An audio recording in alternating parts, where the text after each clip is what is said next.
Hello. We're back. The IGR podcast. Thank you guys for tuning in. Thank you guys for listening. I really appreciate all the love. Before we get started, as always, shout out to Vision Designs. We actually have Dante Emerald sitting in on this one, so that's phenomenal. One of the co-founders. Shout out to Law. He always helps us out. Shout out to Guhan, also another co-founder of Vision. He's doing his music thing. He's got an album coming out winter of next year, so about February. That should be out February, March. So, ton of cool stuff. One more thing before I let this shit rip. We got Johnny Wiliams here. What a good guy. What a guy. He's a guy that I met freshman year of high school. Just to give you guys a little context. Someone who was always ahead, right? And what I mean by ahead, I mean, of course, with classes. I mean, of course, with fucking education, with math, that stuff's ahead. But when I mean ahead, I mean his thought process. I mean, super analytical, right? I'm 13 years old and I'm sitting back and I'm like, okay, who's around me right now? Got people who are standing up saying, hey, my name is this and that.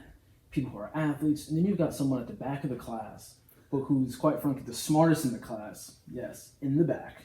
And he's just looking. He's always observing. And he always stays ahead that way. So again, hey John, what's up? What's going on, man? It's a pleasure to be here. What's going on? So I gave you guys a little bit of how I met you, but what have you been up to in the last, 4 years? Yeah, so, me and Jay, we both graduated in 2017 from Danbury High School. I went to UConn. I finished up my final year there. I studied math and statistics. So now I'm looking at data science positions right now. I've been interviewing a few different companies and just going from there. But that's more of like my career side. I mean, personally, I've always been reading books for as long as I can tell. I've always been fascinated by ideas and like thinking about the mind, thinking about the world, So I think on a podcast like It Gets Real, this is the perfect place for me to, share what I can do because, it gets real for tonight. So, yeah. Well, we are happy to help you. We're happy to have you. Just to let you guys know, I know the environment is different. We're not on Zoom, thank God. COVID is a hoax. We're at Dante Emerald's house. He was... No mask required. He was... Thank you. He was happy enough to oblige us to be able to have this and host us, so we definitely thank him for that. So you talk about data analytics, right? And that's where your head is at, because again, you are super analytical. So why that career path opposed to IT or, something in the human sciences or something like that? Yeah. I'm really good at math, So that's. Oh, I know. I don't mean to be arrogant. No. You were taking trigonometry in sophomore year, something like that. It was something fucking crazy. AP Calc. Okay. Correct this. Talk your shit, John. Talk your shit. Oh, man. wow. You used the advanced one. I took AB my sophomore year, but BC kids, I was like, nah, this is sophomore or junior? I can't remember which. Dude, I was a freshman, and we were in the honors, whatever, yeah. And we were taking a math up, right? We were taking algebra 2. Yeah. This man would sit in on our class. Wow. Just because he wanted to be around kids his own age. That's beautiful. Because we had a free period. No. You had a free period. But yeah, that's the question. Why? Why that? So when it comes to data science, a lot of it's based off of statistics and computer science, and those are fields that I picked up really quickly when I was in college. So it just seemed like the best place for me to be. Good way to make money, good way to use my skills, and everyone needs data science. Every company is going to need data science. So that's just the perfect place for me to be right now. Yeah. I'm gonna jump in and ask a question. Dude, here. it's all right. Word. So I just started recently becoming more fascinated with reading books, whether it's like what really is interesting me right now is books on economics. And you said you've liked reading your whole life. Yeah. It wasn't until maybe 2 years ago where I was I should be reading way more than I do, because growing up I never liked reading books. What got you what was that first memory of you being I love reading? So I would read a lot more fiction stuff. Even in middle school, I banged through all of Percy Jackson, Harry Potter, Aragon is this series on a dragon. So I was always reading fiction stuff. I have Aragon. Yeah. Never opened it. I got it when I was middle school, and I was oh, that's a cool cover. I never opened it. They're 700-page books. It's long, but yeah, it's a good story. So I think in high school, then I started getting into more self-development stuff. I think I have a really amazing situation. I have two older brothers who kind of like paved the way for me. They made a lot of mistakes in their life, and I was able to learn from that. So because of that, it may seem like I'm more mature than I actually am, but it's because I learned from them. So my oldest brother, he got into books first. Like, I guess he got into a lot of self-development books first before me, and I just picked up off of that. And I think when it comes to reading a good book, it has to be something that you connect with and you really want to learn about. So I think one book that really just like, I picked it up and like I couldn't let down, it was a Steve Jobs book by Walter Isaacson, Steve Jobs biography. And it's a 600-page book. I read it in 3 days because I could not put it down. You know, every night I was going to sleep at 2 a.m. reading the book, you know, because it was such an incredible story. He has an amazing life, and like fundamentally on a values perspective, a lot of his life was so fascinating to me because I kind of felt like I connected with someone. Here was someone who really wanted to change the world, who believed in like making a legacy, and that connected me on such a visceral level. So that just like set off a huge chain. Then I read the Elon Musk book after that, and then it just continued to go. So I'd say finding something that you love to learn about, and like just like it can be you want to learn about art, you want to learn about anime, whatever it might be. Just get into that realm and then start to break off. If you try to read a book on habits, the first thing you do, it's just gonna be so challenging because you don't have the emotional connection with it. Do you think that it's easier because you mentioned like basically how mistakes mold you, right? Do you think it's easier to learn from people or to make your own mistakes? I think that the experience that you have definitely shape you, and they teach you much more than learning from someone else. But if you didn't learn from the people in your own life, then it would take you it'd be a very long path to be successful if you were only carving your own way without learning from other people. But experience is the best teacher, you know? Like the experience that you have an emotional impact on you. It's something that transcends what you read about or what you learn from someone else. So it hits you harder, but it would take too much time for you to be successful if you're only going off of your own mistakes. Number one mistake you've made? Wow, that's a deep question. Challenging. Yeah. Let's jump right in here. Yeah. Where'd you fuck up the worst? Number one, man. You know, I could go off that question in a few different ways. You know, I could do it from like socially. We've got time. Break it down. Yeah. Socially, how I fucked up. I could go from like personally how I made mistakes in like school. I can make how I made mistakes in. Like, so let's break it down. Like social education Yeah. in like say school. Yeah. When you say what was your worst fuck up, couldn't that be a double-edged sword of like I learned the most from Exactly. this experience? And I think that's kind of what he's asking. Well, let me preface it by Yeah. saying this: the question, it's as deep as it is shallow. Yeah. Like, as I often say, it's about how you answer it. Yep. Right. Yeah. So, I think Jay introduced me a little well. You know, I think that I've always kind of like stayed in the back, and when it comes to most social settings, I just try to like sit back and observe how things really go, and it's really fascinating to see how people interact in the world and to understand their own identities, what they want to perceive and what they want to portray to the world versus who they actually are.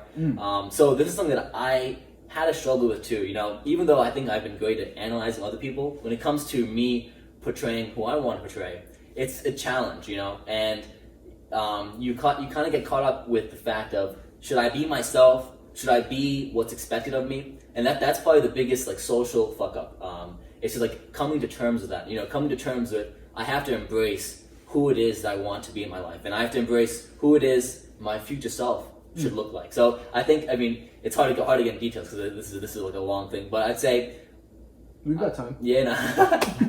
All we got is time. yeah. I would say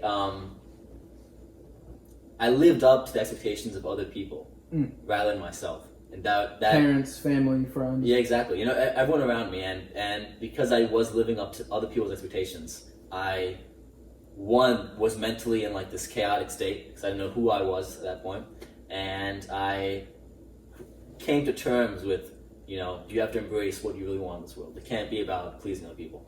So I think that's kind of like an easy thing to say. Like, you can read books about it. Oh, you should do your own thing. But I think fundamentally feeling that on an emotional level is very important. Yeah. So that's socially. I guess educational wise, Jay mentioned that. I think I'm a decent kid. I'm not great at academics per se. I don't like doing homework and all that kind of stuff. So I think going to college kind of like hits you pretty hard, because I've been good at like sitting in class and understanding stuff, but I just hate doing homework and all that kind of stuff. So I just want to finish school. I understand that. You said something to me, I believe it was freshman or sophomore year. Yeah. You said, I like doing math and solving problems. Yeah. I'm shit at writing essays. Expounding on thoughts is just not my thing. Yeah. And then you hear you talk, and you're like, oh, wow. What do you mean? Is it like an effort standpoint, or is it just like, it just really doesn't? I hate writing school essays. Okay. Because they make you follow a prompt. You have to answer their questions. Structure. I don't like that. I want to be able to write what I want to write, and if I don't follow their guidelines, I get taken points off. So that's just stupid. Even when I went to college, I took an English course, and like I was writing some deep ass shit. I was going crazy, and like my professor gave me a C in the paper, even though it didn't answer her question. Just like whatever. It's what it is. Yeah. But I do love writing. Writing is an amazing thing to jot down your thoughts. So from school, social. So from school, do you think you? I'm gonna say messed up. What like core lessons do you think you learned from your education? Because like my point is that like I come from a place where I'm like, okay, I was on path. My GPA is fine, cool. Like I'm gonna hit my markers, hit my milestones, great. Yeah. A lot of my other friends did that, but for you, again, I always go back to how was it being ahead? Yeah. So I think what it taught me was, talent can only take you so far. I think I've always had talent for thinking in terms of like solving problems. Right. But when it came to things I'm not good at, when it came to things that required more effort of me, I think building a strong work ethic was really important. And it's something I'm still building to this day. It's something that you can continue to expand on. But I didn't have that coming into high school. I was able to just like fly my way past because I felt like I was so good at things, and I just picked up things quickly. But when things get hard, you really have to push through, and that's what I didn't have. Like I just didn't understand. I just didn't have nailed down. It's really a mental battle. Oh, absolutely. I think it's definitely pushes you. I think Dante, I see you cooking up over there. I'm wondering how this because you weren't socially you knew you're so good at what you were doing, but you knew you didn't have the work ethic to really be who I think you saw yourself you could be. Do you think when you realized how much you could achieve, it put your ego in check? Ego death. Did you think about everything that you could have become if you decided that I want to put more effort in? And how did that make you feel towards yourself when viewing yourself? Yes, in a certain regard. I think that going off of Jay's question, those are two not separate things, but one was a social thing where I felt like I was living up to other people's expectations. Yeah. Then when it came with the educational thing, I felt that I wasn't going hard. I was just doing the bare minimum. I wasn't giving in 100% of my effort. So those things, they are related in the sense that now I look at my life and where I want myself to be, and I think of, I don't want to conform to other people's expectations, but at the same time, I have to give everything that I can. So that's where those two kind of converge. That's where I'm at. Yeah. I don't want to conform, but I want to be the best I can be. Yeah, 100%. But how do you, so what's the end result of that though? Not conforming, being the best you want to be. So where does that lead? That's the journey of life. But I'm saying does that incorporate your own personal goals? Does that incorporate these markers that you're hitting for work? How do you? I find it to be very fluid. It's kind of I have goals. I have short-term goals. I have long-term goals that I know I want to achieve. I have a plan on how I believe I'm going to achieve them. But at the same time, I'm also so fluid in the sense where it's okay, this could happen, but if it doesn't happen, as long as I'm doing my best and I wake up every day doing my best, wherever I'm landing is going to be okay. So it's and you're it might not be X that I've made up in my head, but as long as I'm trying to achieve X and Y turns out, I'm sure Y is going to be fine because I'm actually taking the steps to achieve X. Shoot for the But if I'm not taking the steps to achieve X, I'm not going to achieve X or Y. I may end up in a place I don't want to be. But it's the effort. It's the effort that matters. It's the effort. Okay. Do you feel the same, Joe? Yeah, 100%. And I think I think even when it comes to goal setting, it's not about the goal itself, but just the work that you're putting into it. That's what makes your life filled with purpose. The purpose. I understand that totally because I was in Westchester the other day visiting a friend. Actually I was shopping. I'm just in the aisle picking up like some t-shirts from Marshalls, right? And this dude comes over and he's like, hey, nice shoes. And we get into a super long conversation. He's an immigrant from Peru. He's like 35 years old. You know, he had his own business, whatever. And I think he was sort of really in a place where he's trying to get the best out of it, right? In terms of money, right? His goal was like, listen, I need to be in a financial place to where I'm good, right? Financially free was the number one thing he kept saying. And we had a long conversation about like, is it purpose or is it outcome? Which one are you living for? Wow. So I want to ask the same question to you. I like that. Yeah, it was huge, and it kind of made me think a lot. I'm like, right, this is a guy who's 35, right, immigrant. Okay, just that whole journey of getting there is crazy. And I'm like, I'm 21. He's asking me that. I'm like, is it purpose? I think outcome? my view of the future of my future outcome is driven by my purpose, with my purpose not necessarily reaching that outcome that might not be.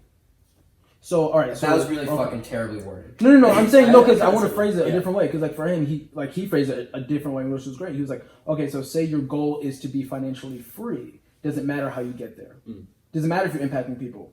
You know what I mean? Say the goal to be financially free, and the best way to get there is to be an IT dude. Yeah. Right? I hate doing IT shit. Yeah. Well, that's the number one path to be financially free. Right. You can make $300,000. You know what I mean? I think that's like the personal questions you need to ask yourself. So for you, is it purpose? For me? For both of you, but yeah. Purpose or purpose. Like I know with my when I think about like when I wake up every morning, I'm like, okay, my end goal is like be financially like have financial freedom, and by creating financial freedom, I want to do this in a way of helping other people.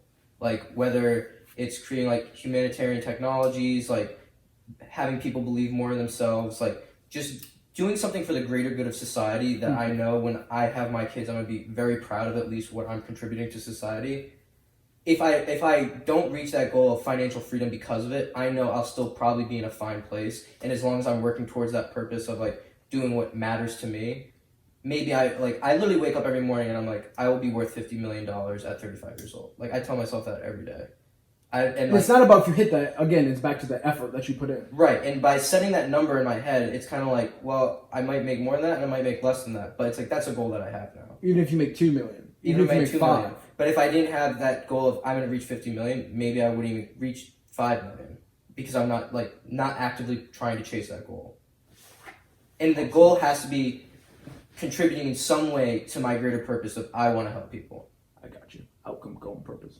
Which is why I like working for Kinetic. Right. I know there's a lot of people that are not getting injured now because I'm making sure that their orders are fulfilled in a way where these people are getting what they need to have. So they're not pulling their backs. They're not like busting their hips out. I mean, is that my ultimate goal to stay and work at Kinetic? No, but it at least contributes to it while I'm still developing and learning. For you, John? Yeah, I think that question has to do with values. You know, what do you value? And based off of that, it kind of gives lenience as to what things you find acceptable in terms of your career path and you know, what things you need to happen when it comes to the outcome. So for me, I have a really strong feeling that I know that as long as I'm adding value to society, things like money, those things are just going to come into my life. You know, it's like I don't have to go and say, you know, I have to get a job that pays me $200K. As long as I'm adding value to society, that money will follow. So, but does that mean are you good with $34K? You know, I you gotta put a number to it, no? 100%. Well, in our society. Yeah. I think that, well, to be financially independent, you kind of have to you have to know how much is required of you. You know, so that's a good point. I don't think I see myself not working. You know, so doing something. Some people dream about the glory. You know, but they don't dream of the pain, and so there is no progress without pain. But he's a Christian.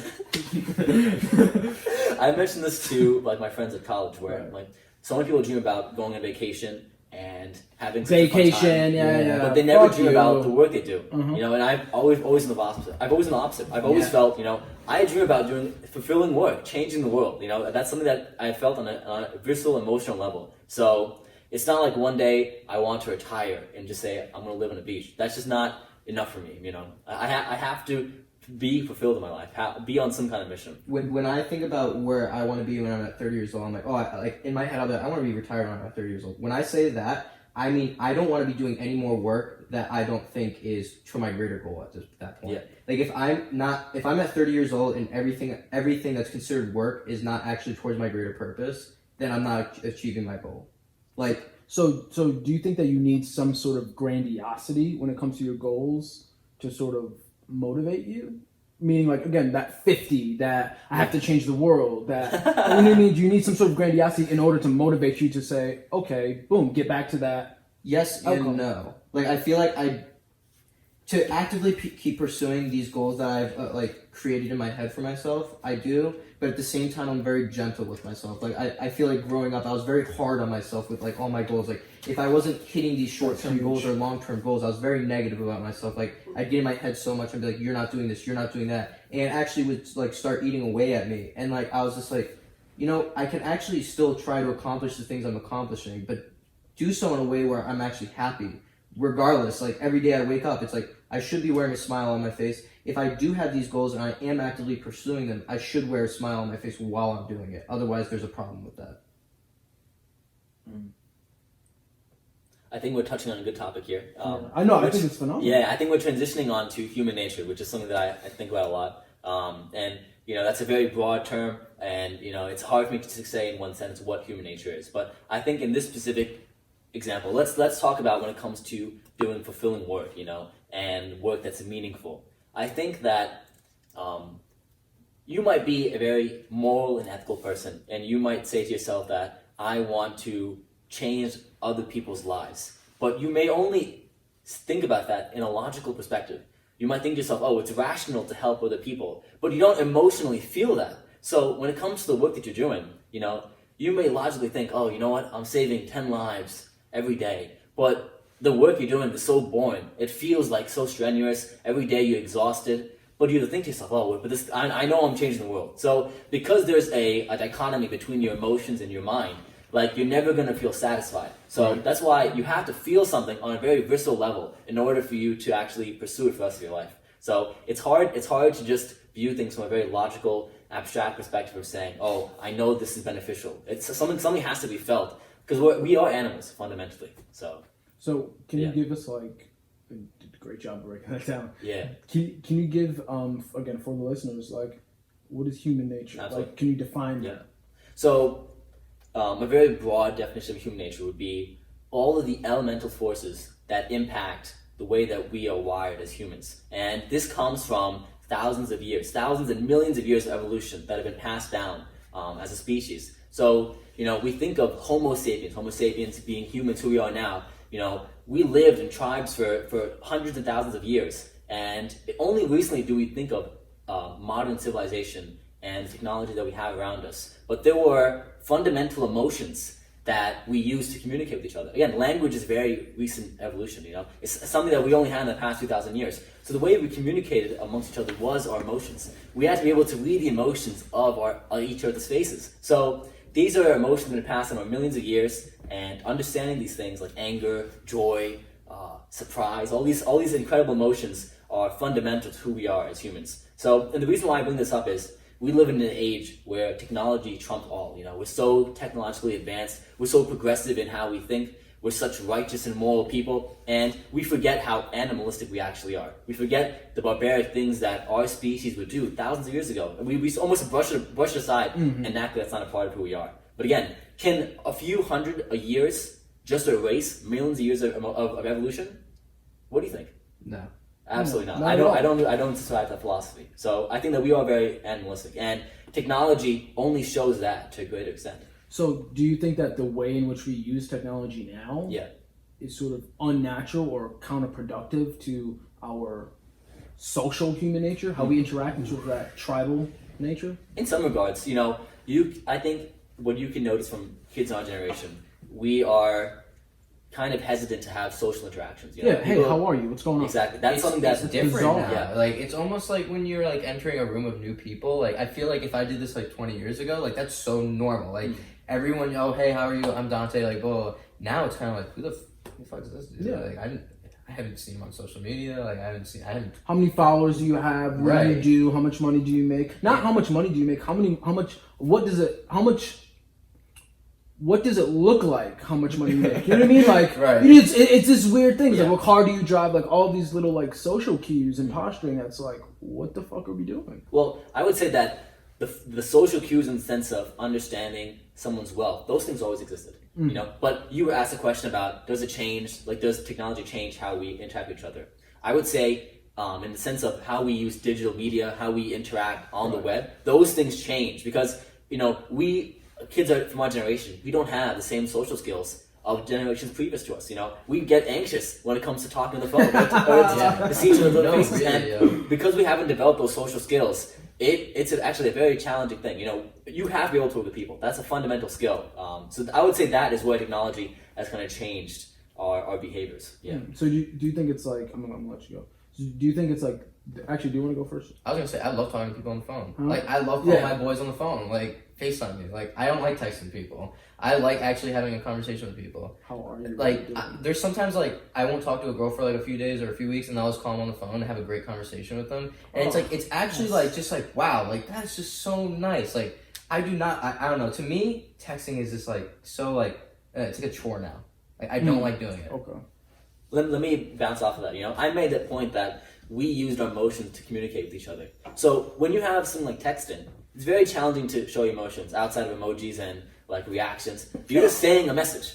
There's no context. There's no verbal cues. There's no body language. There's nothing there. But when you're on the phone, you know, you have different tonality. You know, you have pauses. So there's so much more than just the words. Right. In fact, the words play very little in There's conversation. inflection. I mean, even your syntax is different. Like so Exactly. many different things that go into it. Yeah. Absolutely. Do you think that like the more intellectual someone is, or the more focused they are, like you know, on mathematics or something like that, that would diminish their social capabilities in any way?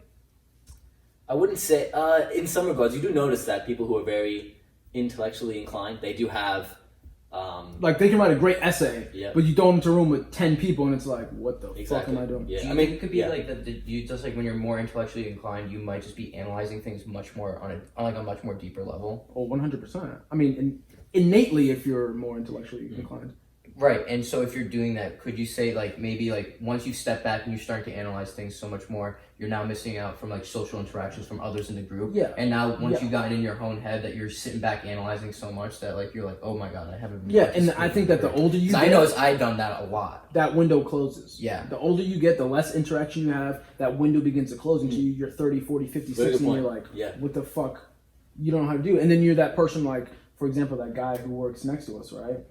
So in our shop, we work in one room and this dude works in another room, right? And he's been on this floor for about 5 or 6 years by himself working, right? Isolating every day.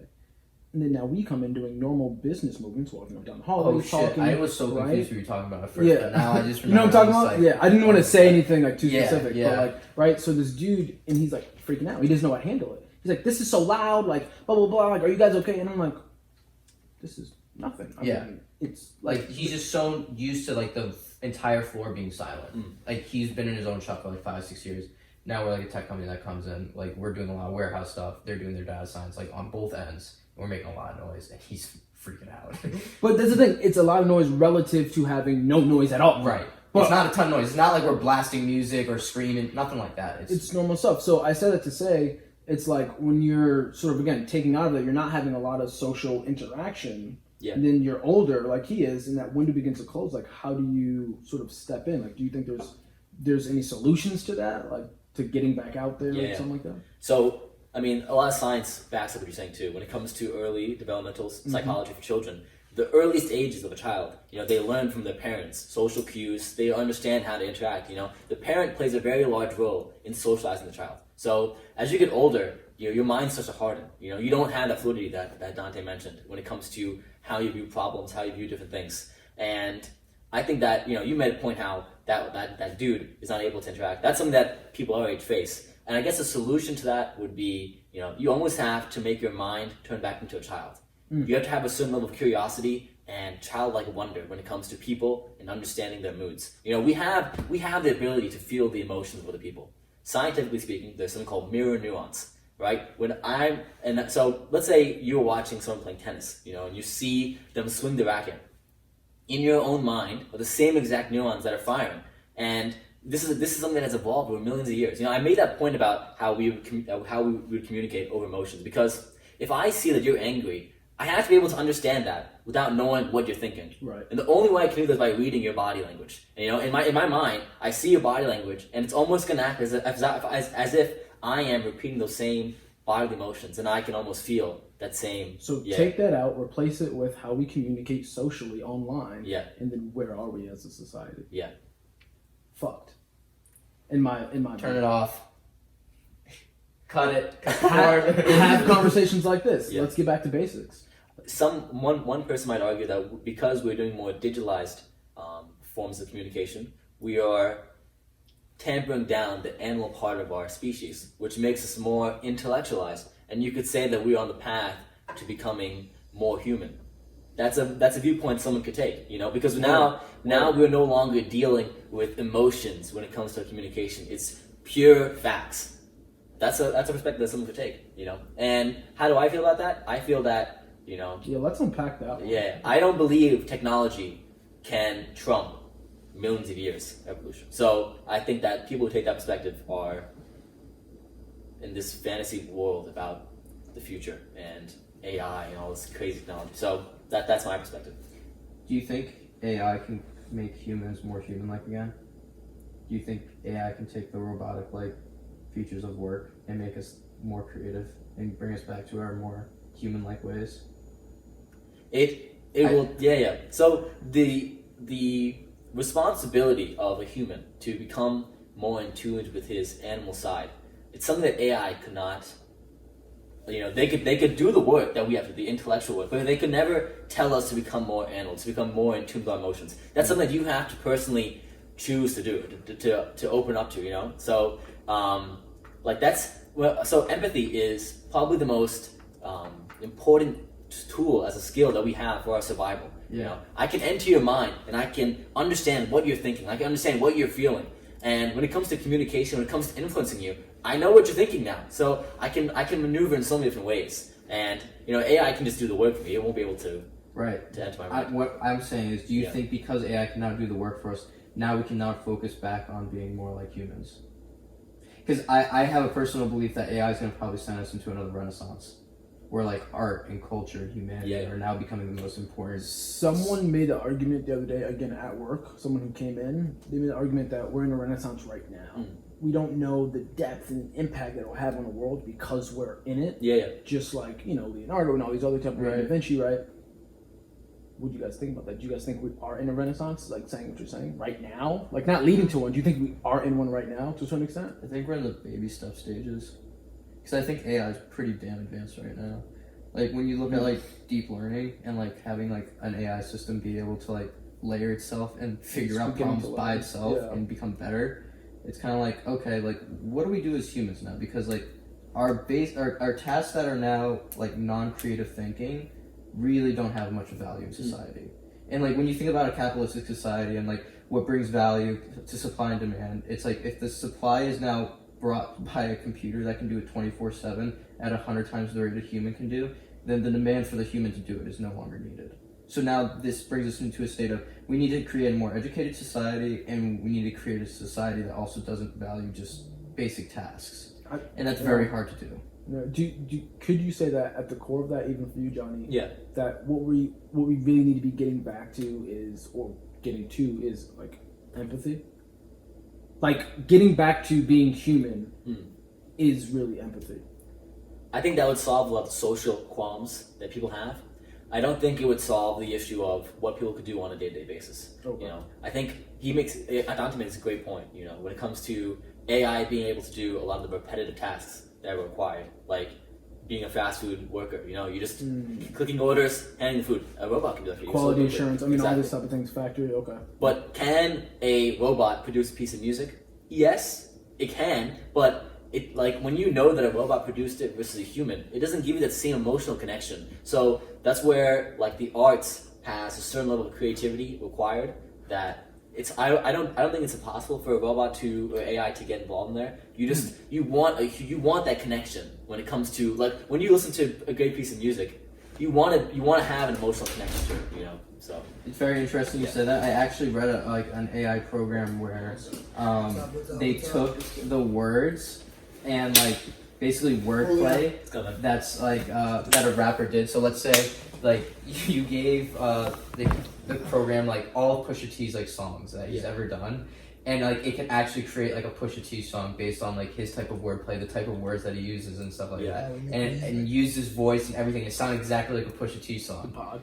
I think that's the coolest shit ever, but at the same time, it's like, well, if Pusha T ever wants to develop his career into another path, an AI computer can't do that.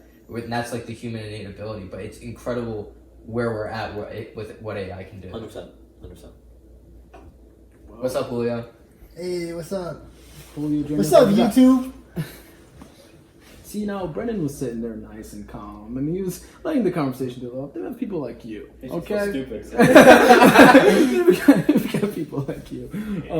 Brendan, jump in, man. So this is awesome. I Yeah, was taking it all in. So like, yeah, awesome. Again, this is phenomenal. We've got even Jake is here. This is great. This is a good community thing. So again, you guys are welcome. Jump in with your thoughts. We've got about 35 minutes left. So nice to, I haven't seen you forever. What's up? Nice to see you. You look good. You look healthy. Here's a little. There, you guys are on your Jesus flow. Yeah, I'm the reincarnation. What can I say? Mine's more Kurt Cobain. Oh wow, not even 27. So switching gears a little bit. We're talking about human nature, and a lot of the stuff that we're talking about was values, right? When you value and stuff like that. So if I had to ask you, like, what does success mean to you? Yeah. Like, what's the definition? Do you have a barometer for that? Like, what does that mean to you when you say that to yourself? Yeah, I think about in the Army, they have like 2 words: mission failed. You know, it's very simple: mission failed, mission success. And I think about it for my own life. If I have a goal and I achieve that goal, that's a success. And so when it comes to having a successful life, it's all about, are you achieving the goals that you set out for yourself? You know, there's no other metric that I think is reasonable and applies on an individual level. You know, there's no amount of money that will make you successful if that's not what you value, if that's not one of your goals. So fundamentally, are you achieving your goals? If yo, then you are successful. Can you go a little deeper? I think for me that's fundamentally what it is. You know, That's what it is? now So it's mission failed or mission passed. Exactly. Yeah. That's it. Now you might say someone might have a failure of a life if they never. If they're a virgin their entire life, they're a failure, you know? So society might judge them off that, you know? Society might judge them off that. Yeah. If someone never makes $1 million, they're a failure, you know? So there are metrics that society might use to measure someone. But on an individual level, for me, I don't subscribe to Mission failed, outside mission passed. metrics. Yeah. So you're 80 years old. You're on your deathbed. Well, hopefully you're 150. Yeah. With the way We could stuff's see that going in on. our lifetime. Absolutely. Yeah, you're 150. Your family's around you. You're loved. What does success look like to you? Oof, that's a good one. So not so much what it is. Yeah. How do you measure it? The Absolutely. metric. What does it look like to you? Yeah. On the outside, at least, you know, I'm surrounded by my children, my grandchildren, and you know, just to have a family that I know has loved me for all my life. That's just a goal in itself, and that's success right there. I would say, you know, I'm leaving behind a legacy. So the things that I'm doing right now, not only for my own children, but you know, I like to think of everything that I'm doing in my life is paving a way. You know, people can look back on Jonathan Wiliams and like see him as being a true visionary and having an impact on the world. So I would say for me, I could break it down into specific things, but I would say fundamentally just having a vision of, wow, I set out the things I want to do in my life and I did them. And I have no regrets. Yeah. Now, along with that, is there happiness? Is there a lot of happiness involved Absolutely. with that? Absolutely. And if so, what is happiness for you? Yeah. Like, what's elation for you? What's like, oh my God. So I made a point where, you know, people dream about going on vacation, but they don't dream about doing work, you know? And I fundamentally believe that for me, like happiness, however, I'm not saying it's an overrated emotion, but happiness in the sense of like a high. I don't value that, you know? I value solving hard problems. You know? Now, does that have a high to it? It does, absolutely. Once you solve it? Okay. I mean, you can ask any kind of like coder, you know, when they get their code to run and it's off, oh, they'll start jumping in the air, you know, they'll start screaming, and it's like when you hit a game-winning shot in the NBA Finals, you know, there's a certain level of elation because you put in all the hard work. So you put in all the work. So I see in those same kind of regards. Yeah. I hate like the saying "work for the weekend." it tweaks me out. Mm. Like when people are like, yeah, I work for the weekend, like, you know, works hard and I don't really enjoy it, but like I got my weekend. That freaks me the fuck out. For this one question, what is happiness to you, or sort of what does success look like? I actually want to open this up to the room for this one question. You guys can jump in if you want to. What does success look like to you? Oh, Jay's talking to me. Yeah, I said I want to open this up for the room. Well, I kind of like what you said. What's your name, by the way? Jonathan. John. I'm Julio. But at the same time, I can't completely agree with what you're saying when you say success is either mission failure, mission success. Where it's like sometimes if you look at success that way and you try to you focus in on whether you could do something specifically and you fail, right? Like you're looking at a tree instead of the whole forest, right? So sometimes you focus on that tree, or you're like, I need to get to the moon, right? And you miss, and then it's like, oh, you might get down on yourself. But then it's like, wait a second, like, let me take a step back. Let's see what this whole process, right? The process of me trying to get to that mission success, right? What's the positive of that process, right? And that kind of links back to what you're saying, where like people, even you, Dante, where you're saying like people try to work for the weekend and they want that quick happiness. It's like you can't just chase the quick happiness. So you're saying that, okay. This actually goes back to the point I was making earlier. There's about, like, joy in the process, would you say? joy in the process, and if you're aiming for X and you're working towards X, and even if Y happens, well, yeah, technically you failed X, but Y is still great, but you would have never been at Y without the process of trying to get to X. Yeah, and it goes back to what you're saying, right? Where it's like it comes down to the individual. Right now, what society is like, if you're gonna let society tell you like, oh, you're a 40-year-old virgin, you're a failure. It's like, Yeah. Wasn't Newton a virgin? And he came up with that. Yeah, Newton was like, But he was success. Yeah, it's all relative. What you're saying? Yeah, I mean, it's Okay. yeah, it's, Well, absolutely, but yeah. it's weird, but So, John, which one gets you further And what do you mean by that? in terms of enjoying the successes within the process Yeah. of that pass fail or the pass fail? Which one do you think gets you further to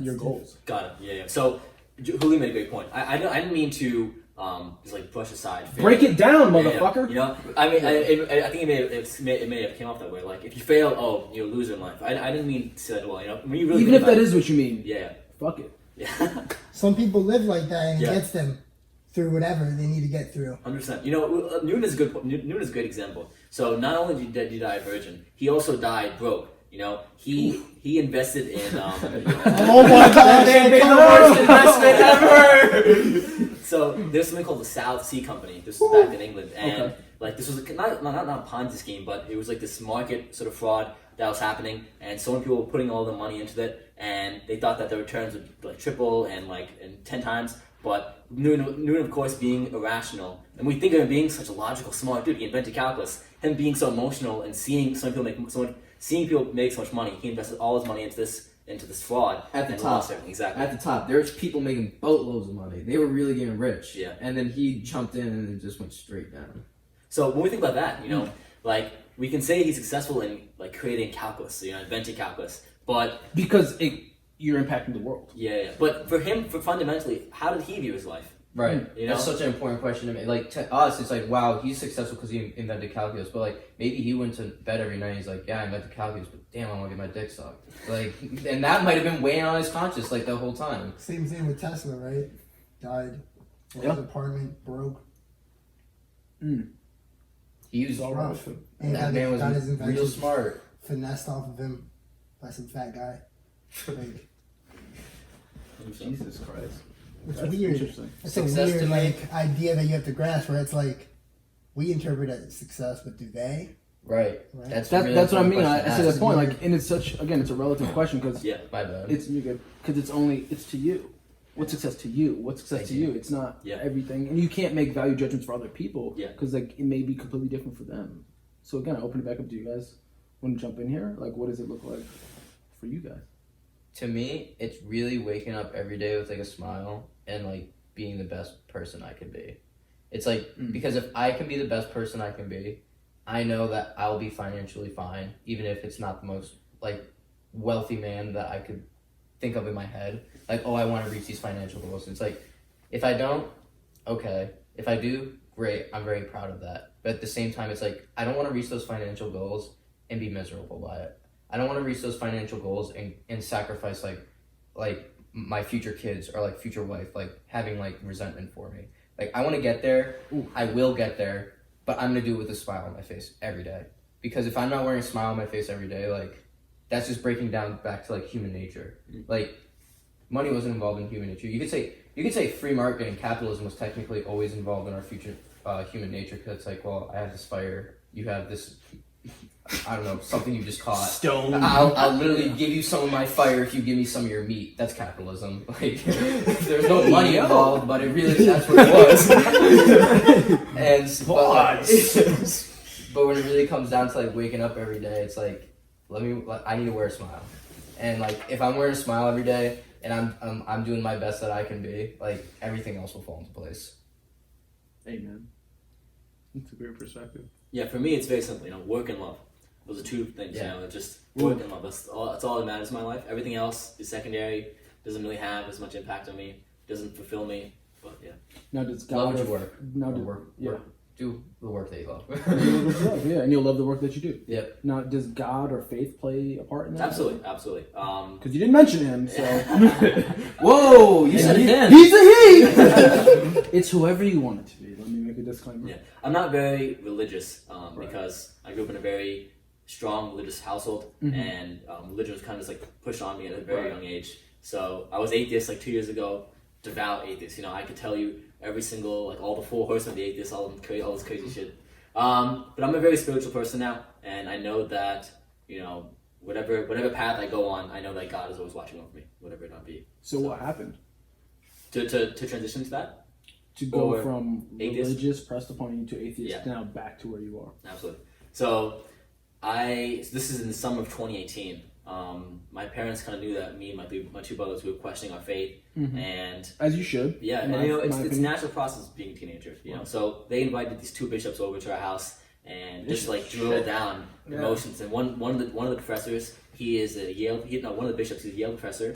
He is like an advisor to the Queen of England, big top dog, And he came to our house and he just started berating and yelling at my oldest brother, like saying that he's stupid, like pretty much saying that you're a fucking idiot. Yeah. And like I was like taking it back, Again, I was just sitting back watching all this happening, and at that point I was like, this is apparently some intellectual dude who is like the spiritual person, and he's so religious, yet he himself is an emotional creature, and he himself is gonna argue his own perspective. He's not seeing the Bible for what it actually is. So that just like took me down this long like rabbit hole of like You're reading. you're seeing his human nature come out. Yeah, exactly. Yeah, whoa. Yeah, which is crazy, Whoa. And like Christopher Hitchens, Daniel Dennett, Richard Dawkins, these are all these crazy like atheist kind of people. So I was reading all their books, and then right around 2019, this is when like I started to become more agnostic. I was questioning what it was, and I got into a relationship at that point, and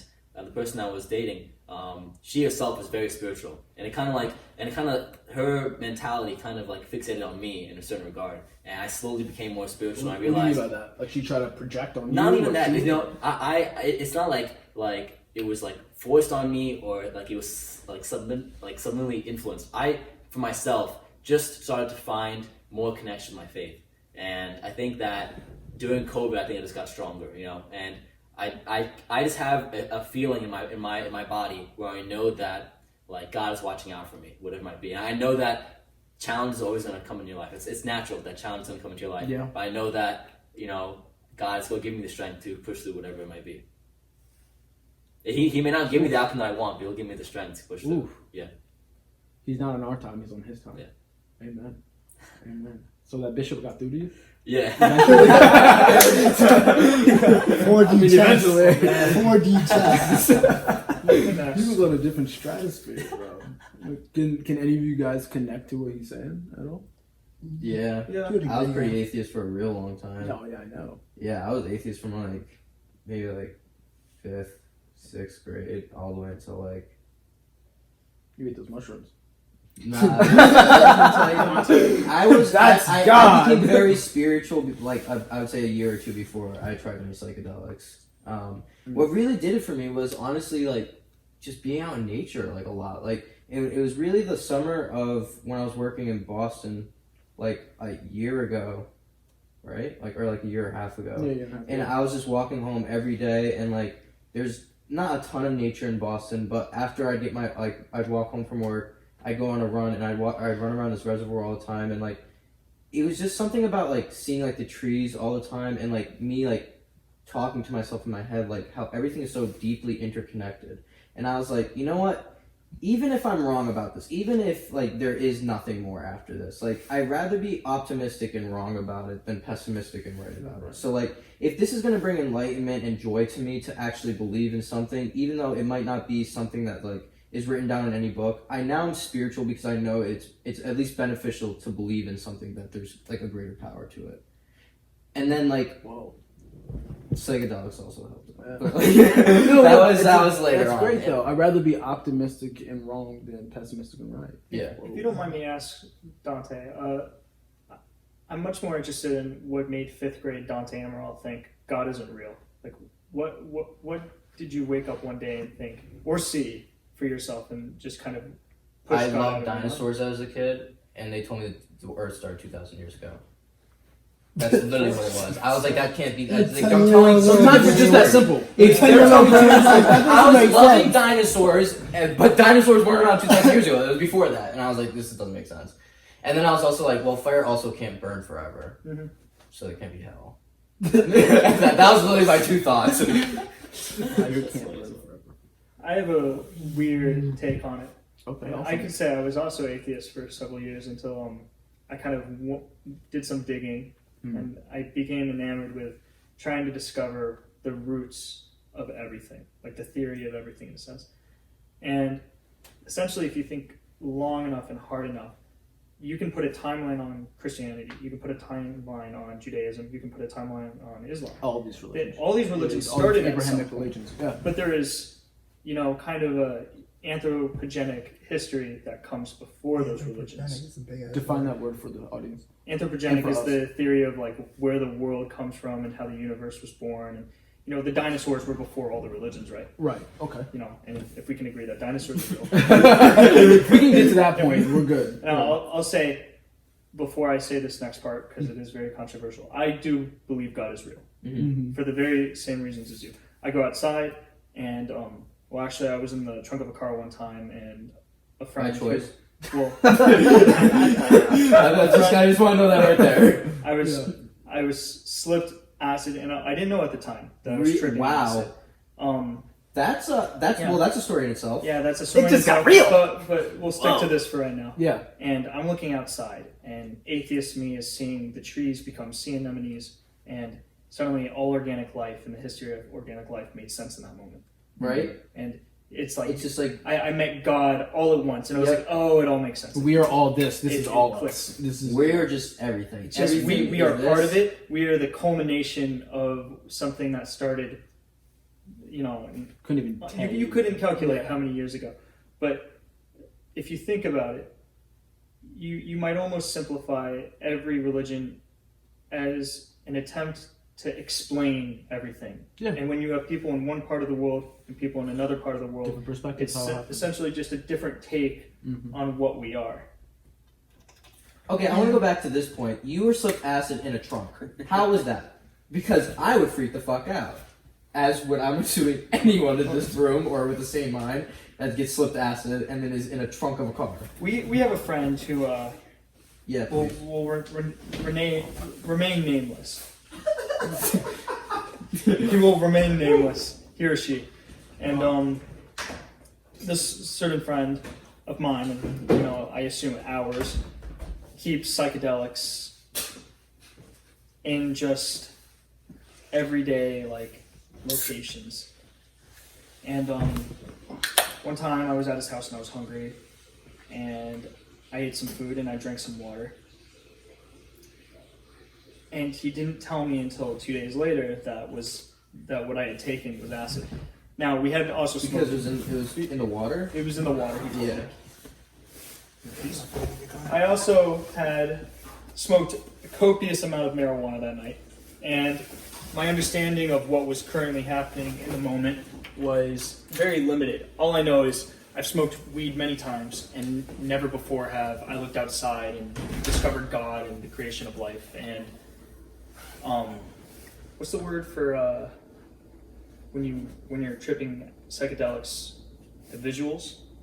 Hallucinating? Or? Yeah, you hallucinate, but it does something to your eyes. It's the same with DMT. It does something. I just call it visualization. Visualization. I'd never visualized on weed before, so it makes sense in hindsight. Yeah. Mm-hmm.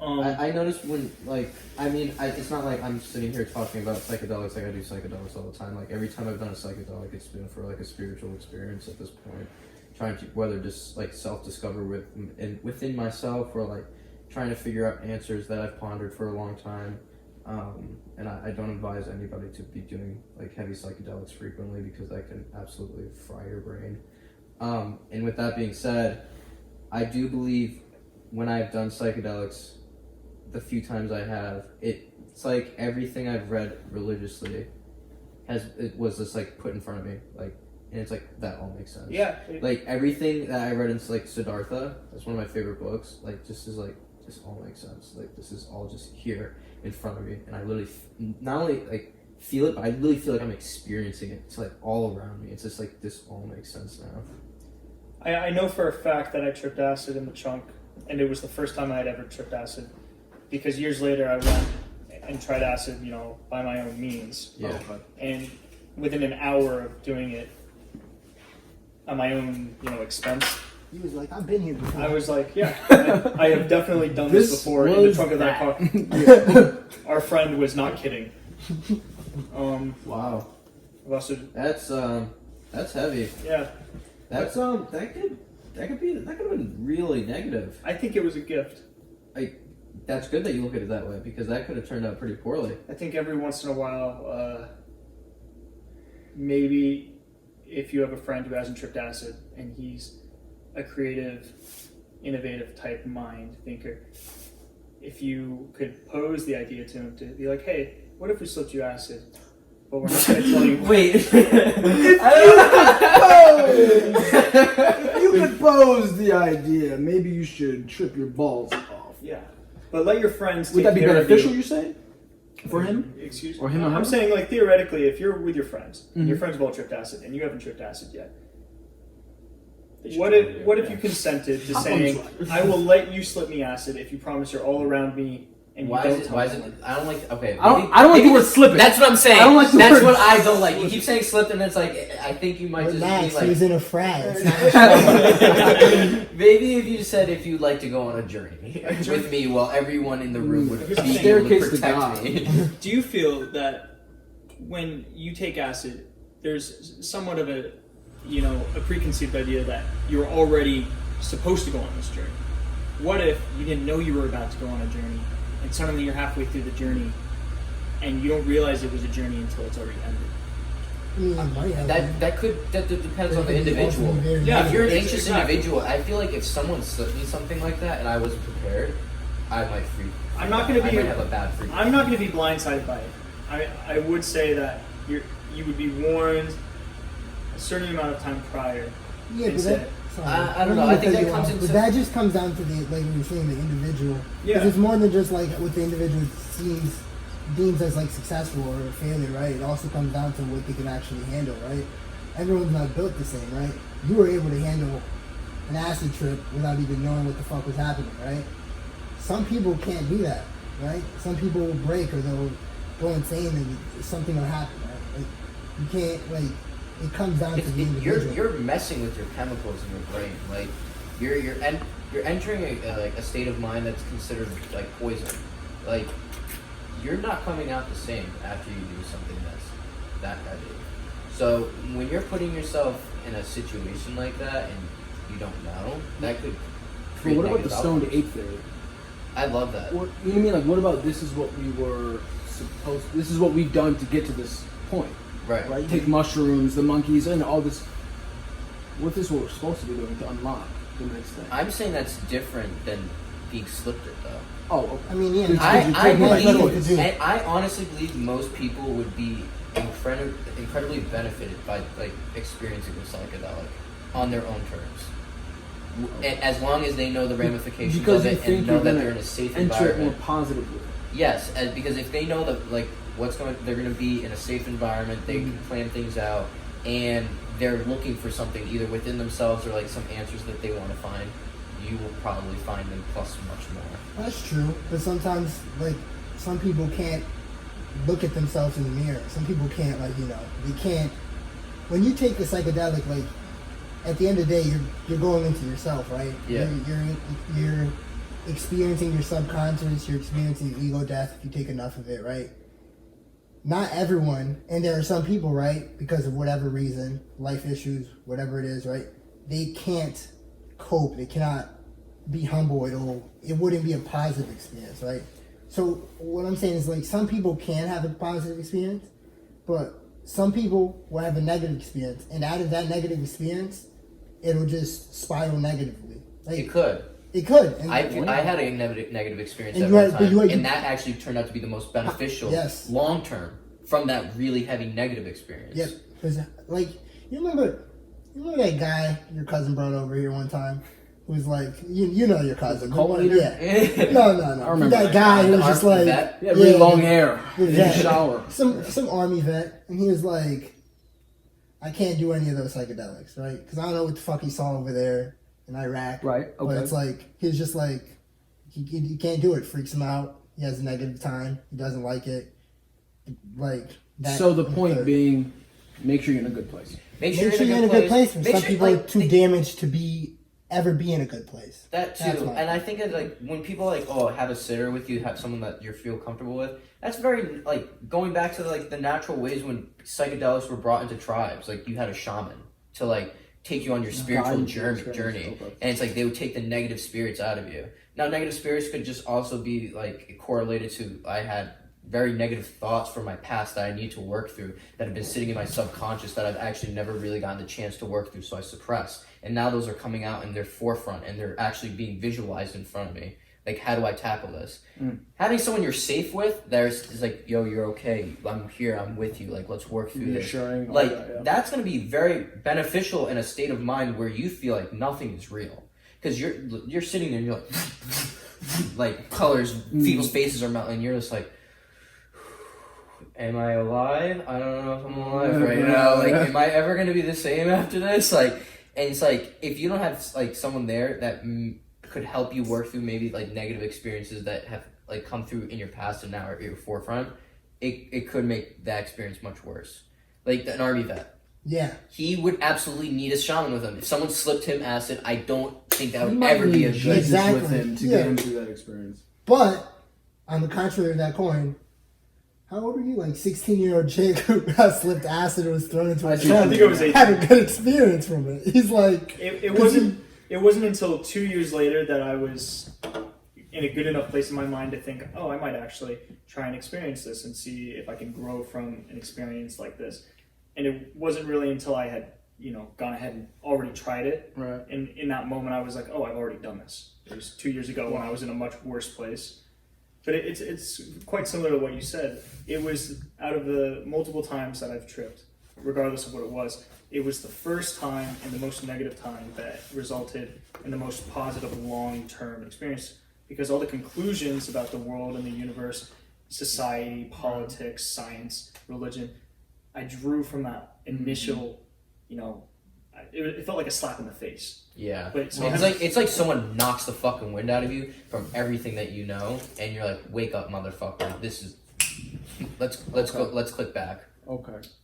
and sorry. Sometimes I don't you know how need much No, you're time you good. have left on that, but No, we got a few minutes, but I want to bring John back in for this because we've got our last segment will be pure John, but I see you sitting back here analyzing a lot of this. You've taken a lot of different perspectives. I mean, by myself, I've never done it, so hearing them speak about it is like, whoa, right?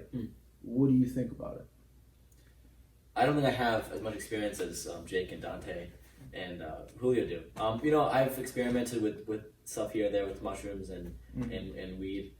I don't mean to sound like I trip all the time. Yeah. I literally trip. Whoa! Now you're times. caring what people think about you, Dante. Don't do that. No, I don't want his perception of me to be like, It's fine. I know the long hair might give you a different opinion.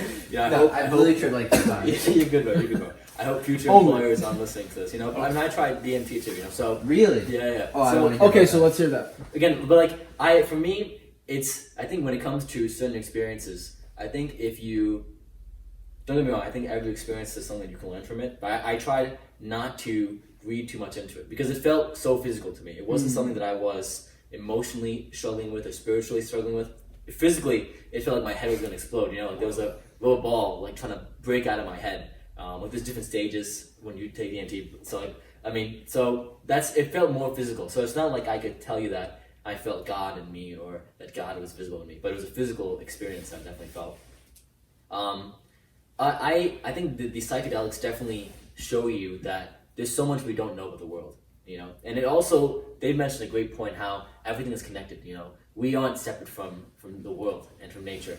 I think that's a fundamental point that I like to think about because when we talk about technology and how humans are advancing, we almost make this distinction between humans and animals, them versus us. You know, we're so sophisticated. You know, we have so much progress around us that we're not like the animals, like the dogs or the chickens that we domesticated. We're so much better than them. But fundamentally, we are all on the same playing field. Even though we might have more civilization and buildings around us, we're still affected by the same emotions that animals face themselves. Yeah. We're monkeys. So pivoting a little bit, Yeah. when you sort of take these sort of abstract, high-level ideas, right? What's your analytical process, right? Like, how do you break these problems down in your own head, and then, of course, being able to take those ideas and spit it out and explain it to other people? Yeah. I mean, do you even have one? It would be the first question. Do I have a... Like a system, like, okay, boom, boom, boom, boom, boom. Okay, yeah. Not something that I thought about. It kind of like you train yourself almost to how to think. And I think that's what school really fails in teaching you how to think. You know, they teach you like what to think, that kind of stuff, you know, but how you break down how you break down problems and how you like understand challenges is very important. So give me a problem. I'll explain how I break it down. You get to, where did he fuck up in his 2K game where I hit the game-winning shot? Fuck you. Okay, all right. Well, fuck you. But to answer your question, I give you something like addiction. Oh, what? Addiction. Yeah. So, how would you break down addiction? Yeah. So I first start off with what is the societal norm when it comes to addiction? Mm-hmm. And that's something that's very easy we can understand. You know, we look at coke addicts, crack addicts as being like subpar, you know, subhuman almost. Like, what's wrong with them? It's just mental, you know. Can't they just wake up one day and like be normal? You know, why is it they're spending all their money, their entire lives based off of it? That's a very surface level view of it. So I start with that. And then I say, okay, what's the real truth? So then I look into what's the science behind addiction. Physiological stuff that's happening in the chemicals. Why is it they can't break off? I don't think anyone wants to be addicted, you know? I don't think you'll ever meet someone who, if they could talk to themselves 20 years ago, would say they want to be addicted. I love waking up and having to do this. Exactly, yeah. You know?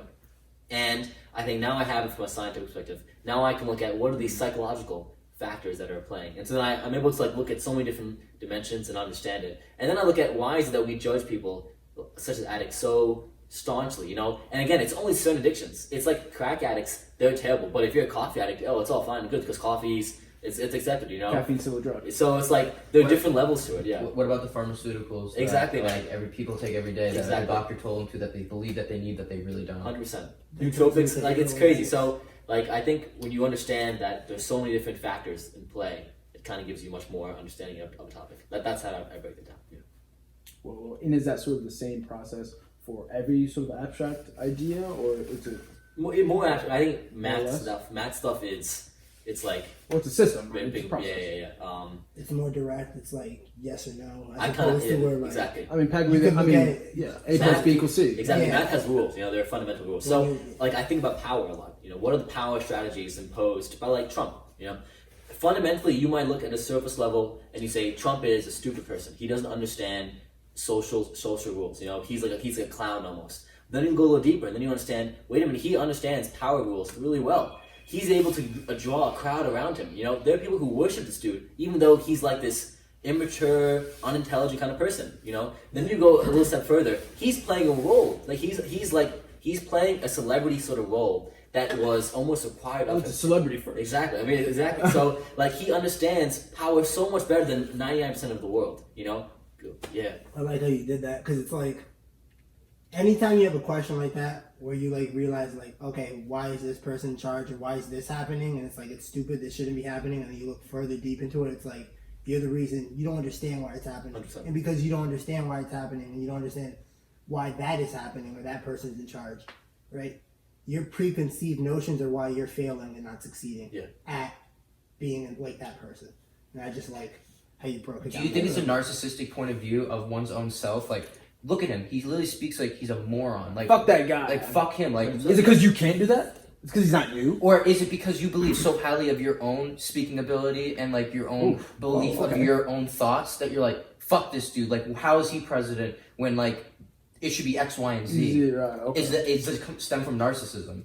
There's a few different factors there. I think in the Trump scenario, it's a little tricky because, like, he has power over everyone, you know? I guess, let's go on a simple example. Let's say you have, like, a colleague at work who is, like, a favorite among the office. You know, everyone loves him. The boss loves him. He gets a raise. He gets a promotion. Meanwhile, Okay, Dante. you're...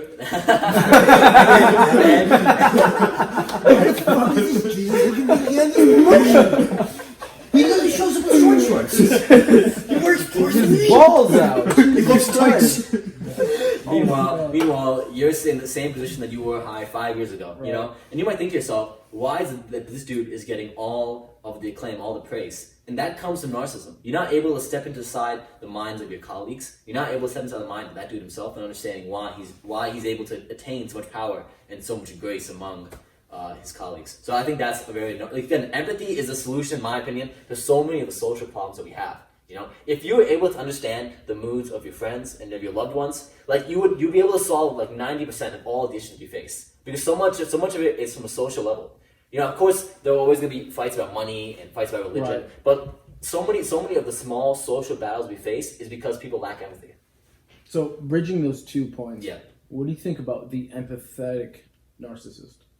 Oh, okay, so now there are different scales to narcissism. Right. You know, you have so the empathy. Yeah, I just learned about this. Yeah, we're literally just talking about this the other day. Absolutely. The empathetic narcissist is probably the most dangerous narcissist that can exist, because not only does he have narcissistic tendencies, he also has the ability to use his empathy in the way that he wants to. So let me explain that. You know, like he knows how to get into your mind because he wants to use you for his own benefit. You know, so let's say Him or her. Okay, Dante. him or her. They. Let's say they. All right. So let me go with that example with the colleagues. You know, Dante is still in the same level. I mean, Dante's still in his base position for 5 years, and his colleague is advancing to the ranks. And the reason for this is because that colleague understands how to play to the emotions of his boss. You know, he's able to get into his head, and he's able to win him over. And this is a very dangerous kind of person to deal with, in the sense that if you get into a relationship with someone who's a empathetic narcissist, they will control your life and they'll make you miserable because they only want you for their own benefit. They don't have empathy for the sake of actually understanding you. They have empathy because they want to control you. Exactly. Right. Now, what are the benefits of that? You view people Society. as assets more? In capitalism? What Yeah, are absolutely. the societal benefits? There's a The lot of benefits benefits in that capitalism to be you're able able to gain more power. Yeah. And power is fundamental to a lot of people. You know, we like to think of power as being this dirty, amoral, dirty thing. It's like, why is it that CEOs and celebrities and entrepreneurs, they have so much power? But we all want power in our lives. We want power amongst our friends. You know, imagine you had a child and you couldn't tell your child what to do. You had no power over your child. Who wants a life like that? You know, we all want power amongst our kids, friends, family. We wouldn't idolize CEOs, celebrities, like all these people if we didn't want what they have. Exactly. Like there would be no reason for us to actually like idolize and care about what they were doing if we didn't want to be like that. So it's really influence, you know. So the empathetic narcissist has incredible amounts of influence if he's able to use those sort of tools. Now, is it moral? A completely different question. But yeah. Is it moral? Nah. Now, when it comes to power is amoral. It's essentially amoral. You know, it's something that we all fundamentally desire. Now, when it comes to how we go about using power, a completely different question itself. Yeah. Well, so would you say that? Well, I'm not gonna force you to make a false like generalization. Yeah. But, like, could you say that most, if not all, people in power, are on the spectrum of being a narcissist? For the most part, go ahead. Yeah. No, I just didn't like that question because it's like, No. I prefaced it by saying I'm going to sort of make you make a false generalization, but would you say yes or no? I mean, I might go on a little bit of a monologue, but I just wanted to break down a few of the things. Dude, this episode's yours. So we're just here for fun. Yeah, we often hear this cliche: "Be yourself." Be authentic, and I think that it is contrary when it comes to attaining power. Because if you are just telling the truth, you don't really care what other people think about you. All you're doing is you're being as honest as possible. You're going to turn people off, And the height of power and the height of influence is about gaining people's trust and love for you, right? And their respect. But if you're always if you're the person that says, "Oh, you look fat today. I hated your writing. I hated your screenplay." No one's going to want to talk to you. You're not going to have any influence around your peers. So it's very challenging to be authentic and attain power. So then you look at these CEOs, these entrepreneurs, the celebrities, the presidents, are they very authentic people or are they playing power games? Here's what I'll tell you. The people who have the most power in this world, they don't have to read about power. They don't have to study it. They fundamentally know what to do. They already know what to do. It's like it comes natural to them.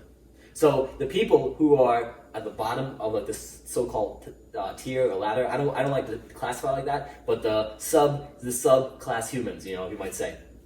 Like Indian caste system? Nah, Come on, John. The cultural shit you're throwing at us, man. The people with no power, the reason why they have no power is because they either don't want to play the game, which is required out of all of us. It's not about what's right or wrong. You kind of have to play the game. They don't want to play the game, and they play this outside role of, I'm better than these people. I'm taking the moral perspective. I'm not going to try to influence anyone else. Yeah. Can I just ask you a question? Go ahead. Like the game, though, right? Yeah. The game. When I look at it, I just want to know how you look at it. When I look at the game, right, especially in terms of power, right? It's like you want influence over your life. Yeah. Whether you get that influence through paper money, through Jeffrey Epstein's fucking Pyramid scheme. Pyramid scheme. Social influence. Prostitutes. Yeah. Sex item. whatever it is, social empathy, whichever way you're able to get that influence in your daily life, in your life, right? That's the game, right? Yeah. Is that? Would you agree that itself is the game? Being able to get that influence, or so are you asking the degree of influence you have on your life? Is that the fundamental Is that the game in life? The game that we play. So as animals, this is a game that's required of all of us. We can't deny this from our nature. We try to think that we're above this, that somehow we've progressed in terms of playing power games. That we're not animalistic. We're so progressive, and so I really hammer on that point because it's as long as we have some time to our animal nature in terms of our emotions, we're always going to be playing this power game. Go ahead. Can I ask? I want to say something. So, what would you say to the person then that's so authentic to themselves that it creates volatility between you either love him so much or you hate him or her so much, and now you have this base of this group of people hates them so much and this group of people loves them so much, and you could say that no news is technically bad news because as long as your name is in a person's mouth, then you are going to create status for yourself. Yeah, I mean, even just before you answer that begs the question of which one do you respect more, right? Do you respect that person or do you respect the person at the top who has everyone's respect or whatever? I think that's a separate question, but yeah, absolutely. Okay. All right. Well, who do you respect more? But then also on top of that too, it's like, could you believe that person could gain so much power just by being themselves? And even with being themselves, now they know they have a cult following of people that idolize that person that got to that power by being themselves. Absolutely. Can they get there? Yeah, exactly. By just being themselves. Yeah. So when I mentioned about the authenticity and be yourself, it may have seemed like I'm opposed to individuality, and I that's not what I believe in at all. I think individuality is your most powerful weapon, you might say. Your DNA is something that will never be replicated ever in human history. Right. The experiences and the emotions you have, that's never gonna. Even if two people experience the same thing, you are viewing it from your own lens of the world. So that itself is individual to you. So your individuality is true power. That's the only really way that you can gain power in this world. But now, how you go about it is very challenging. So we are all playing roles in society. I can say that very confidently that all of us are wearing masks when it comes to social. In the social situation that we're in. The way we talk to our parents is very different than the way we talk to our friends right now, or your teachers. And that's just natural. It's very Generally like speaking. Yeah. So Okay. it's very different than the way you talk to your pastor or your child. Okay. You know, it's always going to be dependent on the You situation. conform to the social norm of the situation. Exactly. Yeah. Gotcha. So as you start to attain more power in this world, which means having more influence, then you're able to slowly introduce more of individuality, right? Which gains you more respect because now he's being a little more of an individual. But if you're at the bottom of the tier and you start being this individual, you know, when I say that, I mean Fake like, it till you make it, is what yeah. you're saying. Fake it till you make Exactly. it. It all That's gets back exactly to what the I'm saying. cliches. It's like Exactly. Oh, wow. you can't climb if you're yourself and people are just gonna hate you, right? Exactly. So you have to fit the social. You have to become whatever you need to become. And that Like being Bruce Lee says, so then become what's the one. tipping that point? plays back Yeah. to our like tribalism, like to fit into the tribe. If you knew that yourself was going to create problems within the tribe and you were going to be exiled from your tribe, you better put on a mask at least until you're in a place of Fit in, power, yeah. so that you can at least have your food and have your social life, because you know you're not going to survive out on your own. And then you Yeah. get to Yeah. that point, because you brought that up a little bit earlier when you're talking about like people have to fit a role. You said they have to not be authentic in order to get to positions of power, or like, but it's like once they do that or they're far enough, and then they could slowly become themselves, Yeah. right? Because now they don't. It's not even like they're faking or trying to fake or be frauds, right? They're just fitting certain roles, right? And then eventually they get so much power, however we.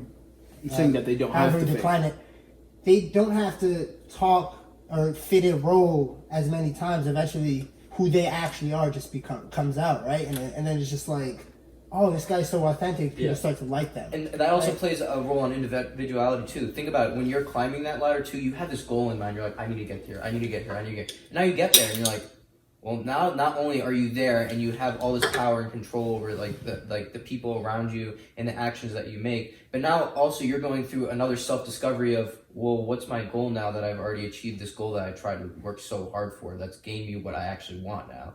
Now you're facing a whole separate set of problems of like, okay, great, I have this, but what's next now? Because if you're also the type of person to even make it to that point of achieving this like goal that you set where now you're in a position of power, you're going to be also the type of person to also want to be able to create new goals for yourself in whatever shape or form, whether it doesn't have to be monetarily, but maybe spiritually or like any other aspect that you feel like you're lacking in. Do you only want what you can't have? Some people do. Not Sometimes I everyone. feel like that's more of a spiritual thing too.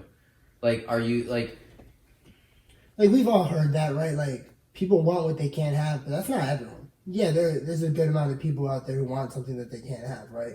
But some people are perfectly content. The people usually who want something they can't have are a little insecure. And maybe I'm just coming off. Oh, I see what you're saying. No, I see what But you're it's saying. like If you're when more you're really secure okay. by yourself, you like. you would I like mean- it, but you might not necessarily like be Need it fantasizing or about Or it. Yeah. you're so secure in yourself, you're like, I know I can get it if I want it. I don't need it. Right. You're So just happy with where You you are. prioritize other things, right? Yeah. So it's like, it could even come down to like addiction, right? Like Yeah. people who have drug addictions and they overcome it, right? It's like they're always going to want to go back to like heroin or crack, right?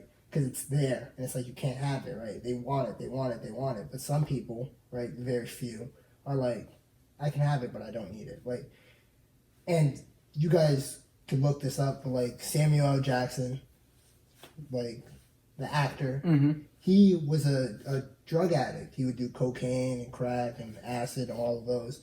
And one day he just stopped cold turkey. That makes sense. He yells a lot.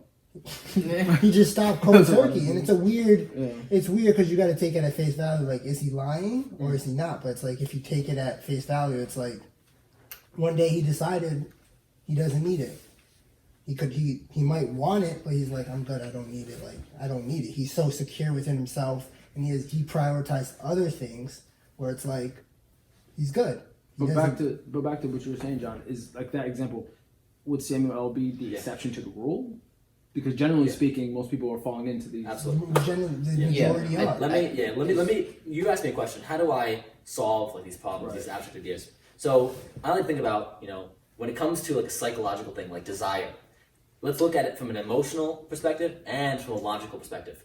From an emotional perspective, when it comes to why we desire certain things, there's a lot of factors. Emotionally, there might be something from our childhood that made us be in want of a certain thing. Like, for example, like if you had an absent father growing up, You instinctually look out for father figures in your life as you grow up. That's what causes desire. The next aspect of desire is like from a social perspective. Socially, when other people want certain things, you naturally want to also be a part of it, have that same thing. Just social. That's just the way society works. Shout out to Newman. FOMOing into the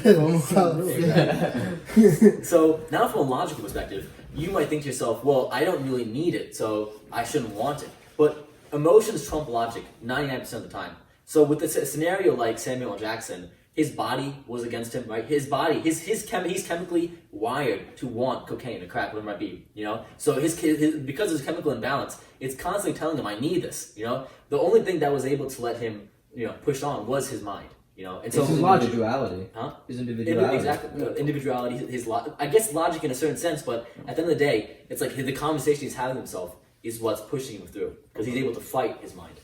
Fight the emotions, That at a certain aspect, like if you've trained yourself to like meditate and take care of like the chemicals that go on in your brain, whether it's like exercising, eating healthy, meditating, and like really trying to become in tune with your own emotions and be like, no, I can control this. That you actually can now trump your emotions by logic. Do you think that's a possibility or no? I don't think it's by logic necessarily, and I don't think it's like rationality, like how you might see it. It's more about awareness. Okay. And by being so aware, you're aware that exactly. I don't want to be angry, actually. Yeah. Like, this is going to cause a lot of energy I don't want to expend. Exactly. It's not like the emotion is illogical, because for the most part, emotions are very logical. It's a response to the environment that we're in. So, okay, so you're saying it's a natural response when I get pissed off about something, but then I can click in my head like, no, Dante, this is not worth being pissed off about. With greater perspective, yes. Right, so the emotion itself is just a reaction, but me being able to control the emotion is now me being aware of my Absolutely. emotion. Okay. And being mindful. I think that mindfulness plays a absolutely. huge part of that. Right. Yeah. Can I add something to that? Like that's like the big separation between us and like more animals, right? Like dogs, like monkeys. It's like we're able to be more aware, more mindful of ourselves. Our brains are a little different. We're able to be more mindful. We're able to and that's what gives us that we're separate from them, right? You said earlier, right? We always like to look at it like we're separate, right? Oh, it's them versus us, right? But then, and that's just what it is, right? We have our brains a little bigger. We're able to think a little differently. My question is, right? Because you guys were talking about artificial intelligence earlier, right? Now, I like to look at everything as like a stepping stone, right? Consciousness, everything's moving, and Great. consciousness Exactly. is getting increased, right? When consciousness or in these artificial intelligence programs, right? They're not everything's more direct, right? So it's like the emotion aspect, that beast side of the mind, right? Those emotions, those aren't really getting coded, right? Like when they code and they try to create artificial intelligence, right? It's more rational. It's not like, oh, like if I go into the water right now, I'm gonna fucking die if I have hypothermia. But if I go into the water right now, all those hot chicks are gonna think I'm fucking the man, right? So I'm gonna go jump into this fucking pool, right? Yeah. Right. So it's like when you code an artificial intelligence is starting to progress, right? Is that my question is like, is that how it's progressing? Are they avoiding those emotional? I think that people overestimate the ability of artificial I have intelligence, no idea at when least it comes- at this point. I don't can't know tell you how what to- artificial intelligence is going to be like 20, 30, 40 years from now. It might be a very like capable like being, whatever the fuck you want to call it. But right now, like a computer is a computer. It's pretty simple. I like to think of a computer as a shoe. Like your shoe protects you going outside and getting fucking shit on your foot. Like you don't want to step in glass. I wear shoes. The shoe will protect my foot. I tell a computer to do a certain program. That's really all it knows. It knows how to do its function really well. Just like your shoe knows how to do its function really well. And that's really what these algorithms are doing. It's not like conscious of its own actions. It's not like it knows what it's doing. It just knows what it's told to do. Do you have anything to add to that? I want to bounce off a few things. Let's go, John. Yeah. So you mentioned that humans have awareness, and that's what separates us from animals. And go ahead. Sorry, when I say awareness, I mean our Higher level. awareness is to a higher degree than their awareness. That's a good point. right? I'm glad That's what I you mean. classified, because again, a plant has awareness. A plant you might think is not really living, but it's responding to its environment. It knows how to grow where the sun is. So all of these creatures from nature have some level of awareness, but again, it's a scale, right? So you made a great point. An AI doesn't have the emotions that most animals, and we'll say life in general, does not have. Well, I can't say a plant has emotions, but most animals have emotions, and this AI now is like separate. All it has is higher level sort of intelligence. Does that make it conscious? You know, does the AI for itself know that it's an AI? Does it have any awareness of its body? Does it have any awareness of its mind that it's inside a computer? It's very possible the AI might understand its own goals. You know, again, for all living beings, we have some sort of goal. The AI had some goals. It's very possible the AI might create its own set of goals, but does it really understand its place in the world? Does it understand that it was created by other humans? It's very hard to say that. You know, I can't enter the mind of an AI. It is, and I'm hearing you. It ties back to what you were just saying, right? Where it's like, does the AI have a realization of what it is, right? But then it ties back to what we were talking about, where it's like, I just forgot what I was going to say. We're underestimating the power of our human brains. But like our human brains are so complex. Yeah, well, They are 15, complex. 20%. I mean, maybe. I actually don't know if that's fully true. But that's, You don't use that much. How do you but prove human that? brains- Are we- well, they just sure? look at the activation in the Straight up. brain and like how the neurons talk.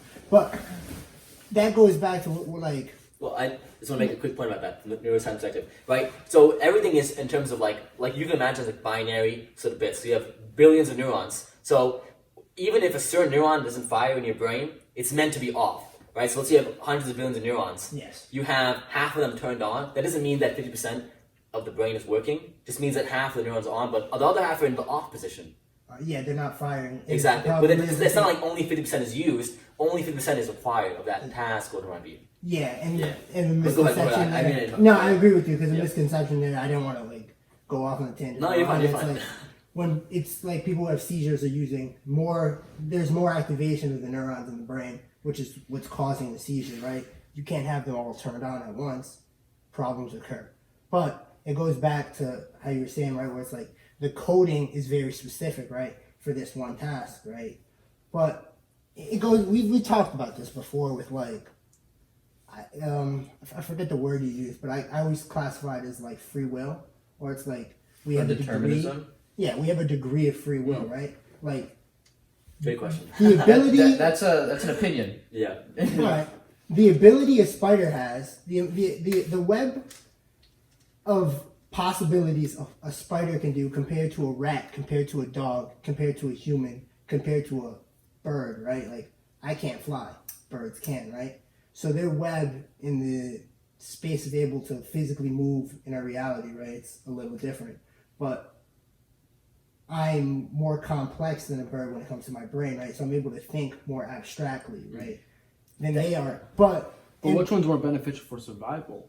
Can I say something? Go ahead, absolutely. This whole conversation was brought up with Jonathan and Julio. The keyword is awareness. But might you define this word as consciousness? You know, if you're gonna use a spider or a bird, the thing that separates a spider from a bird, from a piece of moss, from a plant, from us, is the degree of consciousness. We have 5 senses, maybe 6, depending on how you define it. But what does moss have? You know, maybe the sense of touch. It doesn't know what stepped on it. All it knows is that something stepped on it. It can't see, it can't smell. It's so pre-evolutionary. You look at a spider, it might have 8 eyes, but it probably can't see the scale of colors that we can see. It doesn't have the range of feeling, or maybe it has enhanced touch. You have a bird, its eyesight is way better than ours because it's evolved to see a wider range. The same thing with a giraffe. Even though it's a mammal, it grew over millions of years. I agree with what you're saying, exactly. But just going off of like what you were saying, where it's like programs are made specifically to do whatever they need to do, right? Yeah. And you were saying that as well, right? It's like, is there a difference between is there a difference between our programming? Because if we have a certain degree of possibilities that we can do, right? That would mean free will isn't. You interpret it as free will is not possible, right? I interpret it as free will is possible. Yeah.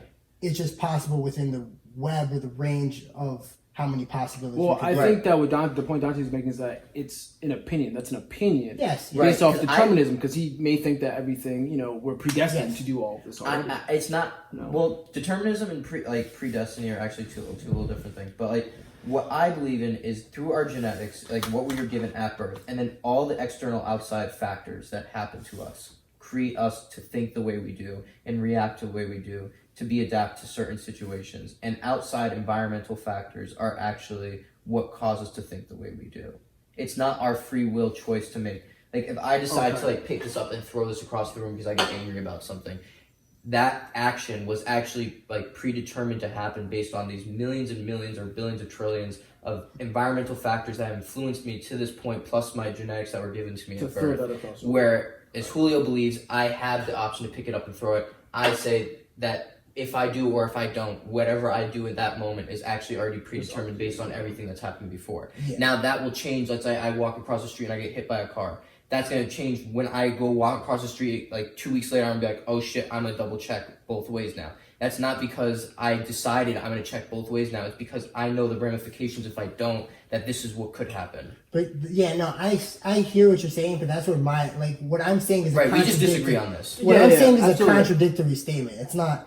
I'm saying you're right, but the next move, whatever your move is, you're choosing to make it. Right. Yeah. But you're saying it's driven by another action, and I'm saying yes, but I'm also saying you're still choosing to make it, and that's where what I'm saying is a complete. Okay, so I see what you're saying. Absolutely.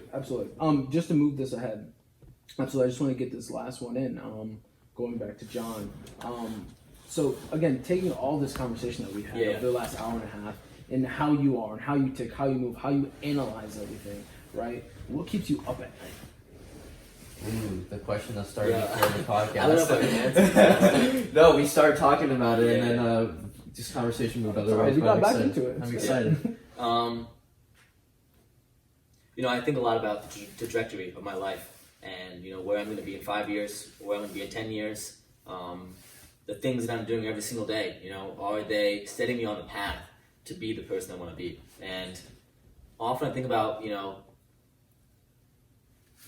this is a little tricky. So I kind of know that I'm going to be successful whatever I do. I already know. It's like I have so much confidence and belief in that whatever I put my mind to, that it will work out. And sometimes I hold myself up to a very high standard. And I want myself to be such a innovative person, and sometimes from an emotional level, I want to be such a big person. Maybe not for the fame, but just to leave such a big legacy that it sometimes pushes me away from smaller steps. So let me give you an example. Imagine I had an idea to create the brand new biggest AI, and this would make me a trillionaire, whatever it might be. I'd go down the history books, but instead, that's the big goal. That's the big vision of who Jonathan could be. And there may be some smaller dreams and visions that I have of, building, an AI watch. I don't know, I'm giving you some stupid example, but this is something smaller. It doesn't give me as big as a legacy, and because of that, I don't really pursue it. And I think about it at night as sometimes I want to be so impactful into the world that I push aside smaller goals that I've had or that I could have, that I could pursue. And I'm always in this constant battle as to, am I doing it for the fame or am I doing it for actually wanting to impact the world in a positive way? So your legacy is what keeps you up. Yeah. You're weighing your opportunity cost as an economist. I literally took the words out of my mouth. Your opportunity cost is what keeps you up at night. Exactly. Wow. So, you mentioned something saying, who are you in 5, 10, 20 years? Yeah. Who are you in 5, 10, 20 years? Yeah. What does that look like for you? Can you visualize that? I mentioned before that financially, it's not something I worry about because I know whatever I do, it's going to just kick off whatever I do. So right now, I believe in 5 years. I know people look up to me and not successful, but people who want to be successful artists and CEOs, they'll come in contact with me because they want to understand the power dynamics that are going on in the situation. I know for a fact, for me, I feel like I will be so big in understanding social relationships and social dynamics that people reach out to me and understanding it. I'm doing things, I've been making videos about understanding power and human nature. I'm writing a book right now on becoming a complete human. That's kind of like the title of the book. And I love that. Yeah, and so I can kind of break down what's. I'm gonna get to that next. Yeah. But so I think that all these things are setting me up for the next 5 years or so. The next 10 years, I don't know. I don't know I have goals written down now, but 5 years from now, I'll be a completely brand new person. And I think that where my goal for the next 5 years might completely change. Yeah. I think financially, though, I don't really worry too much about that. And I think, even socially, too, about who's going to be in my life, I know that, God puts the right people in your place, in your path, when the time is right. So I don't stress so much about that. I love and appreciate the faith aspect of that, because I think it says so much. I think, just me personally, he'll bring you to your knees.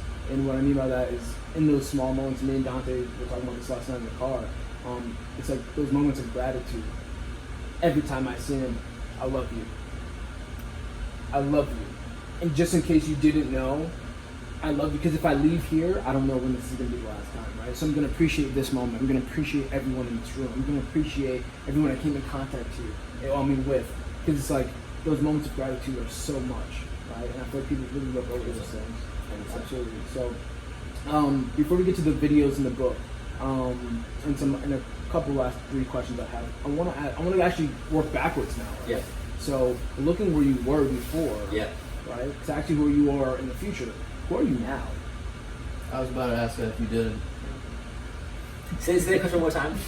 So, again, taking into consideration, right, we are moving forward. Who are you in 5, 10, 20 years, right? Now, looking backwards, okay, where you came from. Yep. Who are you now? Who's Jonathan Williams now? Yeah. Take time. Yeah. I mean, I made a lot of stupid mistakes growing up, which I guess is just a part of being a teenager. But I like to say the same thing, but at the same time, I appreciate every stupid mistake. Yeah, I no. make, because it's like, it is what it is. yeah, You gotta love it for what it is. exactly. And they teach you so much. So looking back from my childhood, I had a pretty normal standard life. I grew up in Danbury. My parents were very supportive of me. I guess they didn't push me into as many creative oriented ways themselves as I wanted to. I guess, in a certain regard. I guess the one gripe I'd say is that my parents worked their butt off coming to America and giving us the life that we wanted, and so I kind of never had to work that hard. So I had to build up my own work ethic on my own, and I was never in an environment that was asking that of me. So I almost had to artificially create an environment that made me improve my work ethic. So yeah. So that, I'm not to cut you off, but that begs the question of, is that dog, right? I like to explain it as dog, Yeah. right? That tiger blood. You weren't put in a situation where you had to have it, and you Yeah. had to create it, like you said, artificially. So do you think that's innate? Like that was just so much put in? Like that seed was planted in you by God? Or did you look around you and say, I gotta be better than everybody here? Yet it's comfortable, so... Yeah. I don't really see it as much as a competition, versus I have to be better than other people. Okay. I think, I'm not sure if it was a thought that I had at some point or slowly a realization, but I knew that I had to be better, and there's always been a growth mindset coming into, I want to improve on who I am right now. And if you asked me a few years ago who I was coming out of high school, I didn't really have ambition or goals, and the things that I've done in the past 2 to 3 years weren't, if you asked me that 3 years ago, I could not have told you that this is what I'd be doing right now. I would have said, I finished up school, I looked for a job, X, Y, and Z, and Right. that's a pretty simple life. It would never tell you about the other side projects that I've done, my own hobbies, and things that and how I mentally feel about my future. So I think I have a lot of different interests. I kind of call myself a jack of trades, but I want to be like a master Master of all, trades, yeah. exactly. And so it's a challenging thing because it's hard to juggle so many different talents at one time. But I just put in the hours and put in the effort every single day to become that person. So So 3 words, Yeah. what would you say Johnny is now? Ambitious, adjective you mean? Yeah. And ambitious, determined, because I think that my mindset in these past few years has, I'm not going to let anyone outwork me. I know, even though I think of myself as being decently talented, I know there are geniuses in this world. I know there are people who are taller than me, smarter than me, better looking than me, having better situations than me, but I don't think there's ever going to be someone who's going to outwork me. And I think that that determination is what kind of put me into where I am. So ambitious, determined, or maybe those two things are the same thing. I don't know. And Take your time. yeah.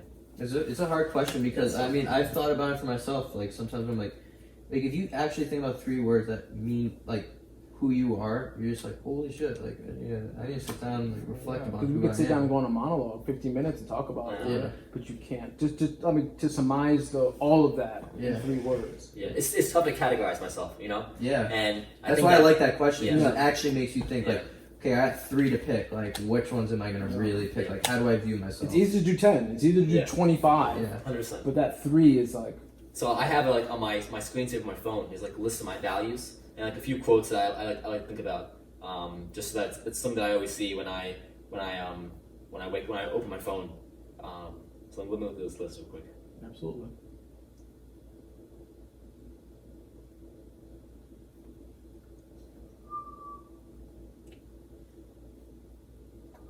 That's so tough. That's so tough, man.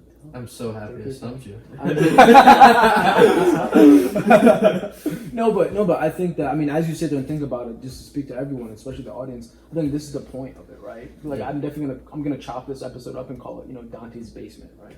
I love that. I'm gonna call it Dante's Basement, part 1, 2, or 3, or whatever, because I think this is the part that, well, it's the thing that people need to get back to. We talked about social and how we interact online and in person. But this is what we need to get back to, right? Having conversations like this, Yeah. meeting new people. I mean, and then bouncing ideas off each other and saying, "Whoa, now you leave here and okay, well, he has a perspective. You probably never met him, or even this, that, and the third. Yeah. Like, this is what you need to get back to, man. These small groups and just thinking. This is shit what I out, love. flushing This it is out. what I live for, is like enjoying good conversation with like good people. Like, it's just the best feeling ever. Because it makes you actually think. Yeah, I really enjoy Because when you deep text, you thinking. don't actually think. It's just. Brrr, You just want to get out of it. Yeah. Kinda, okay, and you, cool. and you could hear like 3 questions like posed to him, but you're thinking about it. You have a question posed to him, but you're thinking about it. Like, and it's just, and you definitely leave with much more. I love like conversation, because in my head I think of it like as like when you see like a group of birds like flying in the sky and then they just all change direction and you're just like, how the fuck did they all do that? But But they all we are do it literally together. all doing it Yeah. constantly while we're having conversation. Yeah, together. We don't second like guess it. It's just so innate to like our conversation. And it's like so like something that we've adapted to throughout like, I don't know when we've developed language. I don't know It's how long true. we've had it, but like Yeah. it's like how the fuck do those birds do it? But it's I like thought I how was the the only fuck one do that we thought do about this? I always think about that. How birds do that. Just woof. But you take that analogy, and we've done that at least 25, 30 times throughout this conversation. We've Yeah. all just woofed. Like imagine like another species like watching it like that doesn't communicate maybe and like what the fuck? Yeah. Like how do they do that? How do they just talk and then just move to a different subject while still flowing and like imagine like you were saying something to me and I was just like, fuck you, Jay, and like I was so serious. How like, did we get there? and it's like I was so serious. Like you were talking about something great, like, oh, I'm so happy I did this. I was like, fuck you, Jay. That's kind of like a bird. That's how they look at like, it, That's like all the birds going this way and the bird keep going straight. You'd be like, why the fuck did that bird just do that? But like we will never do that in our conversation. Whoa. Yeah. That was my little rant. That's my little rant. Third word, Johnny. Third word. Humans are the premier social animal. We like to think of that our intelligence, like our rationality, is what we should pride ourselves on. But it's really our social skills. It beats any other animal. It's why we evolved to be the dominant species because of our social skills. I would say curiosity would probably be my last word. I like that one. It's tough. I think categorization is like the enemy of the individual. But it's what 3 words. I'd say those 3. Yeah, I agree with you. Awesome, Because awesome. if So- Jay asked me that question, I'd be like, I'm not answering it. Pass. Awesome. So, ambitious, determination, and curiosity. And just one point, you said that ambitious and determination are probably the same thing. Yeah. For some people. Yeah. I think it's great that you look at it like that, meaning that if you are ambitious, then you will be determined to accomplish your goals, right? But a lot of people, it's not. Right? Yeah. They're that basement narcissist, right? Sometimes they're sitting there and have all these ambitious, grandiose goals, but they have no determination to get there. So I think it's phenomenal that you actually broke those words up. Before we sort of head out and end just this part, one question: what's your everyday routine? Yep. I'm gonna get to that, and then after I'm gonna follow up with your book and your videos. Absolutely. So I wake up at 5:30 most mornings, and those are like my work kind of mornings. And I go to the gym immediately. I usually have a small 2 pieces of toast just to give me some energy. I'll go to the gym. Let the book fill the edge, and I'll work out for an hour and a half. Do mainly weight training. I'll go to the office I work at, and I'll work for about 3 to 4 hours, and then once it's around 12:30 or so, I'll head back home. I'll have a quick lunch. I'll shower up, and that's now it's 1 o'clock or so. Go back to the office, and I'll be there until about 9 p.m. or so, 10 p.m. Whoa. Head back home, eat some food, go to sleep, and then repeat. And then when I'm in the cars, I'll be listening to books.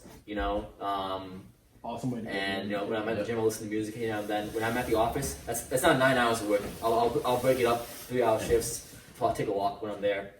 So beneficial. Exactly. Yeah, you So have to beneficial. break that up. Absolutely. Just to move my body. Those are my work days. So a day like Saturday and sometimes Sunday, I will do a few hours of work, but mainly resting. I'm focusing on playing music, doing my hobbies, things that I have, and my side passions. Yeah. Awesome. Why? Warren Buffett plays bridge. Not sorry to cut Bridge you is off. Go awesome. ahead. You play bridge? I don't play bridge, Oh, yeah, but bridge is fun. I want to learn. If you want to teach me, I'd love to Sure, learn. dude. Because I know Warren Buffett plays bridge all day. Yeah. Like that man's It's a not man. like It's an old people game. People in like England, they used to play that stuff. They play bridge. Okay, next time come over, you teach me. You how to see play bridge. 4 people, we're good. All right. Go ahead. So just why do you have a routine? So a lot of people say this quote: "Discipline is freedom." And it comes to your daily life. It comes to food. I have a really strict diet in terms of what I'm eating. And some people might be like, "Why are you sacrificing like your social life? Why are you sacrificing having fun, enjoying life almost?" And I think the way that I look at it is, it gives me some stability in my life. I know what to expect, so I don't have to think about it too much. I don't have to use my mental energy thinking about what to eat or what I'm going to be doing. I already have it all planned out.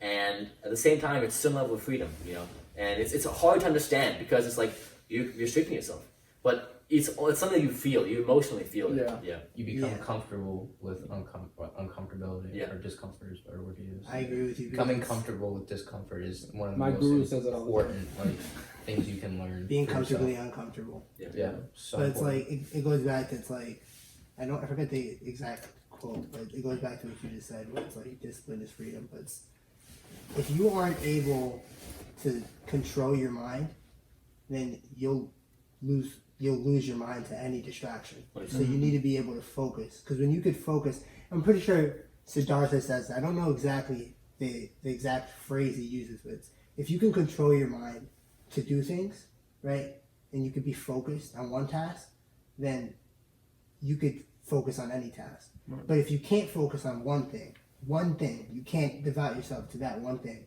then you're gonna fail at everything you try. Absolutely. It's like, And you all need to be focus disciplined. is, as Kobe Bryant eloquently expressed it, all focus is being present in the moment. It's being fixated on one thing. Yeah. That's all focus is. One thing, then you move to the next thing, and that's he focused for 5 hours. Yep. He focused for 5 hours, but he focused on one thing, taking that break walk. Yep. Focus on one thing. Wim Hof always says, if you don't find the cold will find you. You guys are- Gotta kill something every day to stay on the edge. No, kill mediocrity. Oh my god, dude. That's awesome.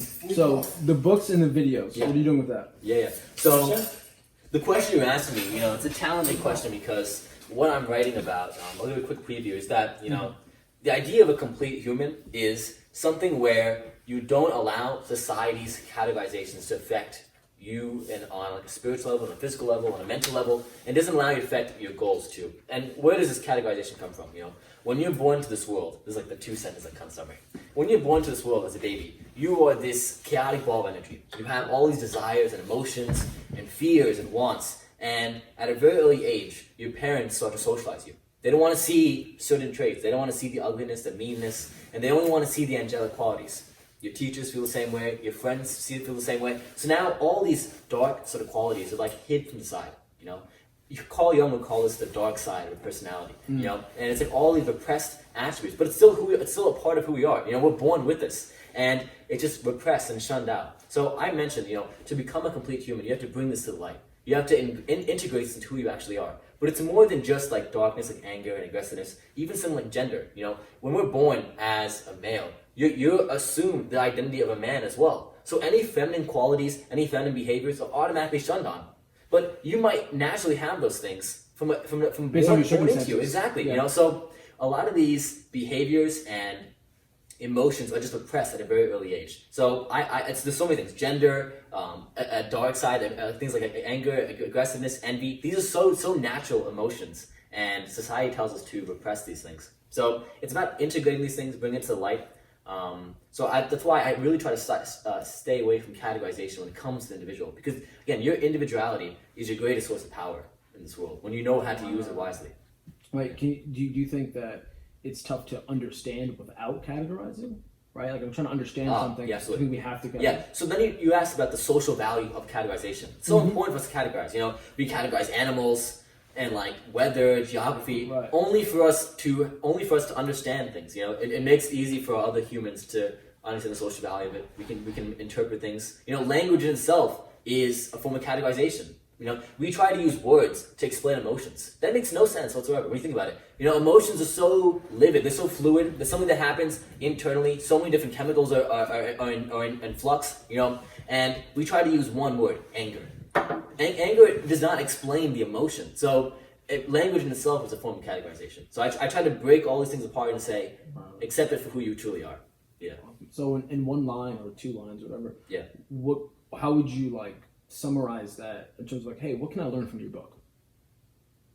Absolutely. Yeah, let me go to my. Go ahead. I have so many pages, like hundreds of pages written down. Let me. Jesus Christ, amen. I mean, the first paragraph is where I like nailed the introduction. Mm-hmm. Hopefully, I can load this up. That good Wi-Fi down here. Yeah.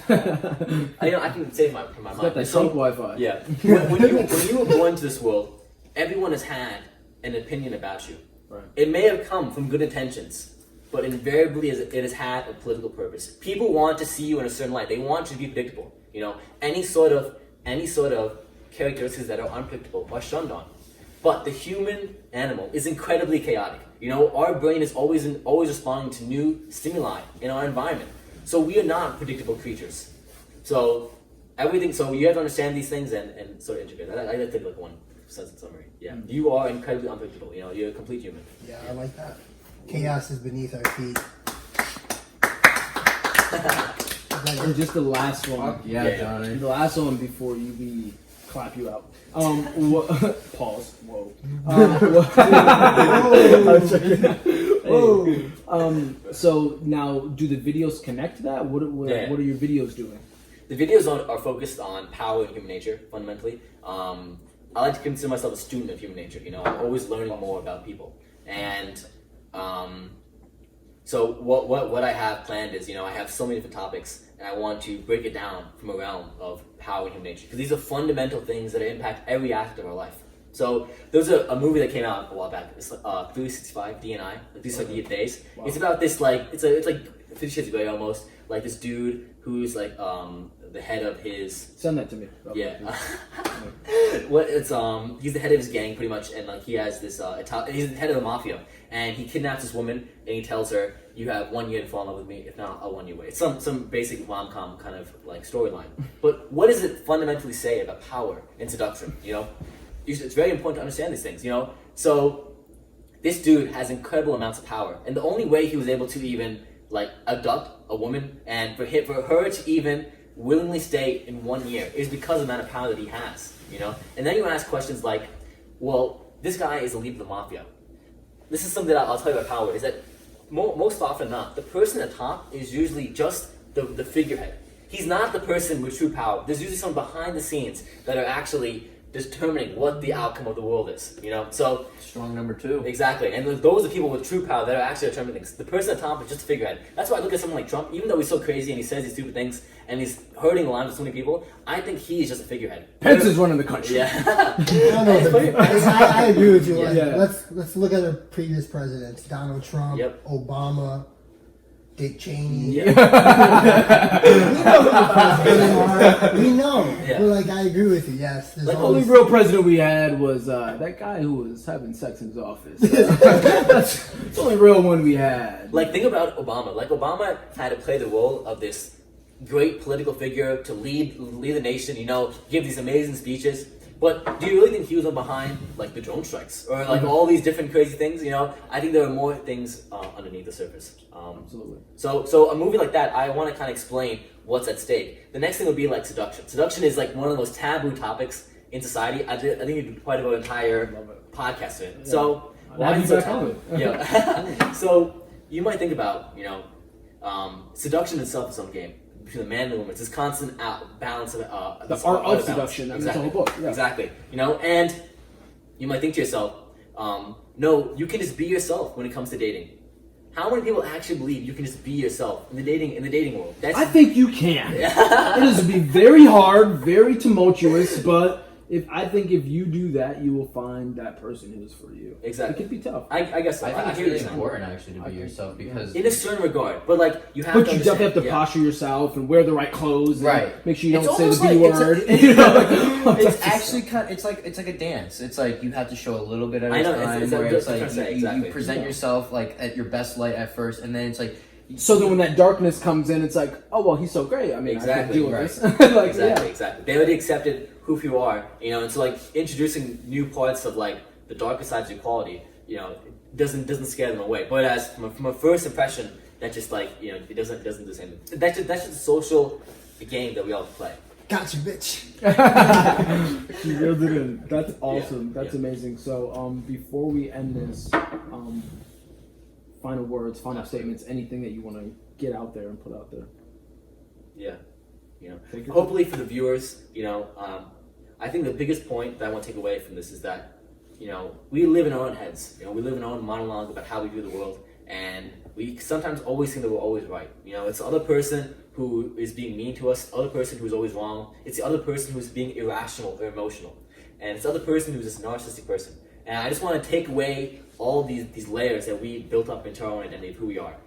We are narcissistic. We have to come to terms with that. We are incredibly emotional. We are incredibly irrational. These are parts within us as well. And until you accept these parts of your nature, only then can you actually integrate them into your life and become complete.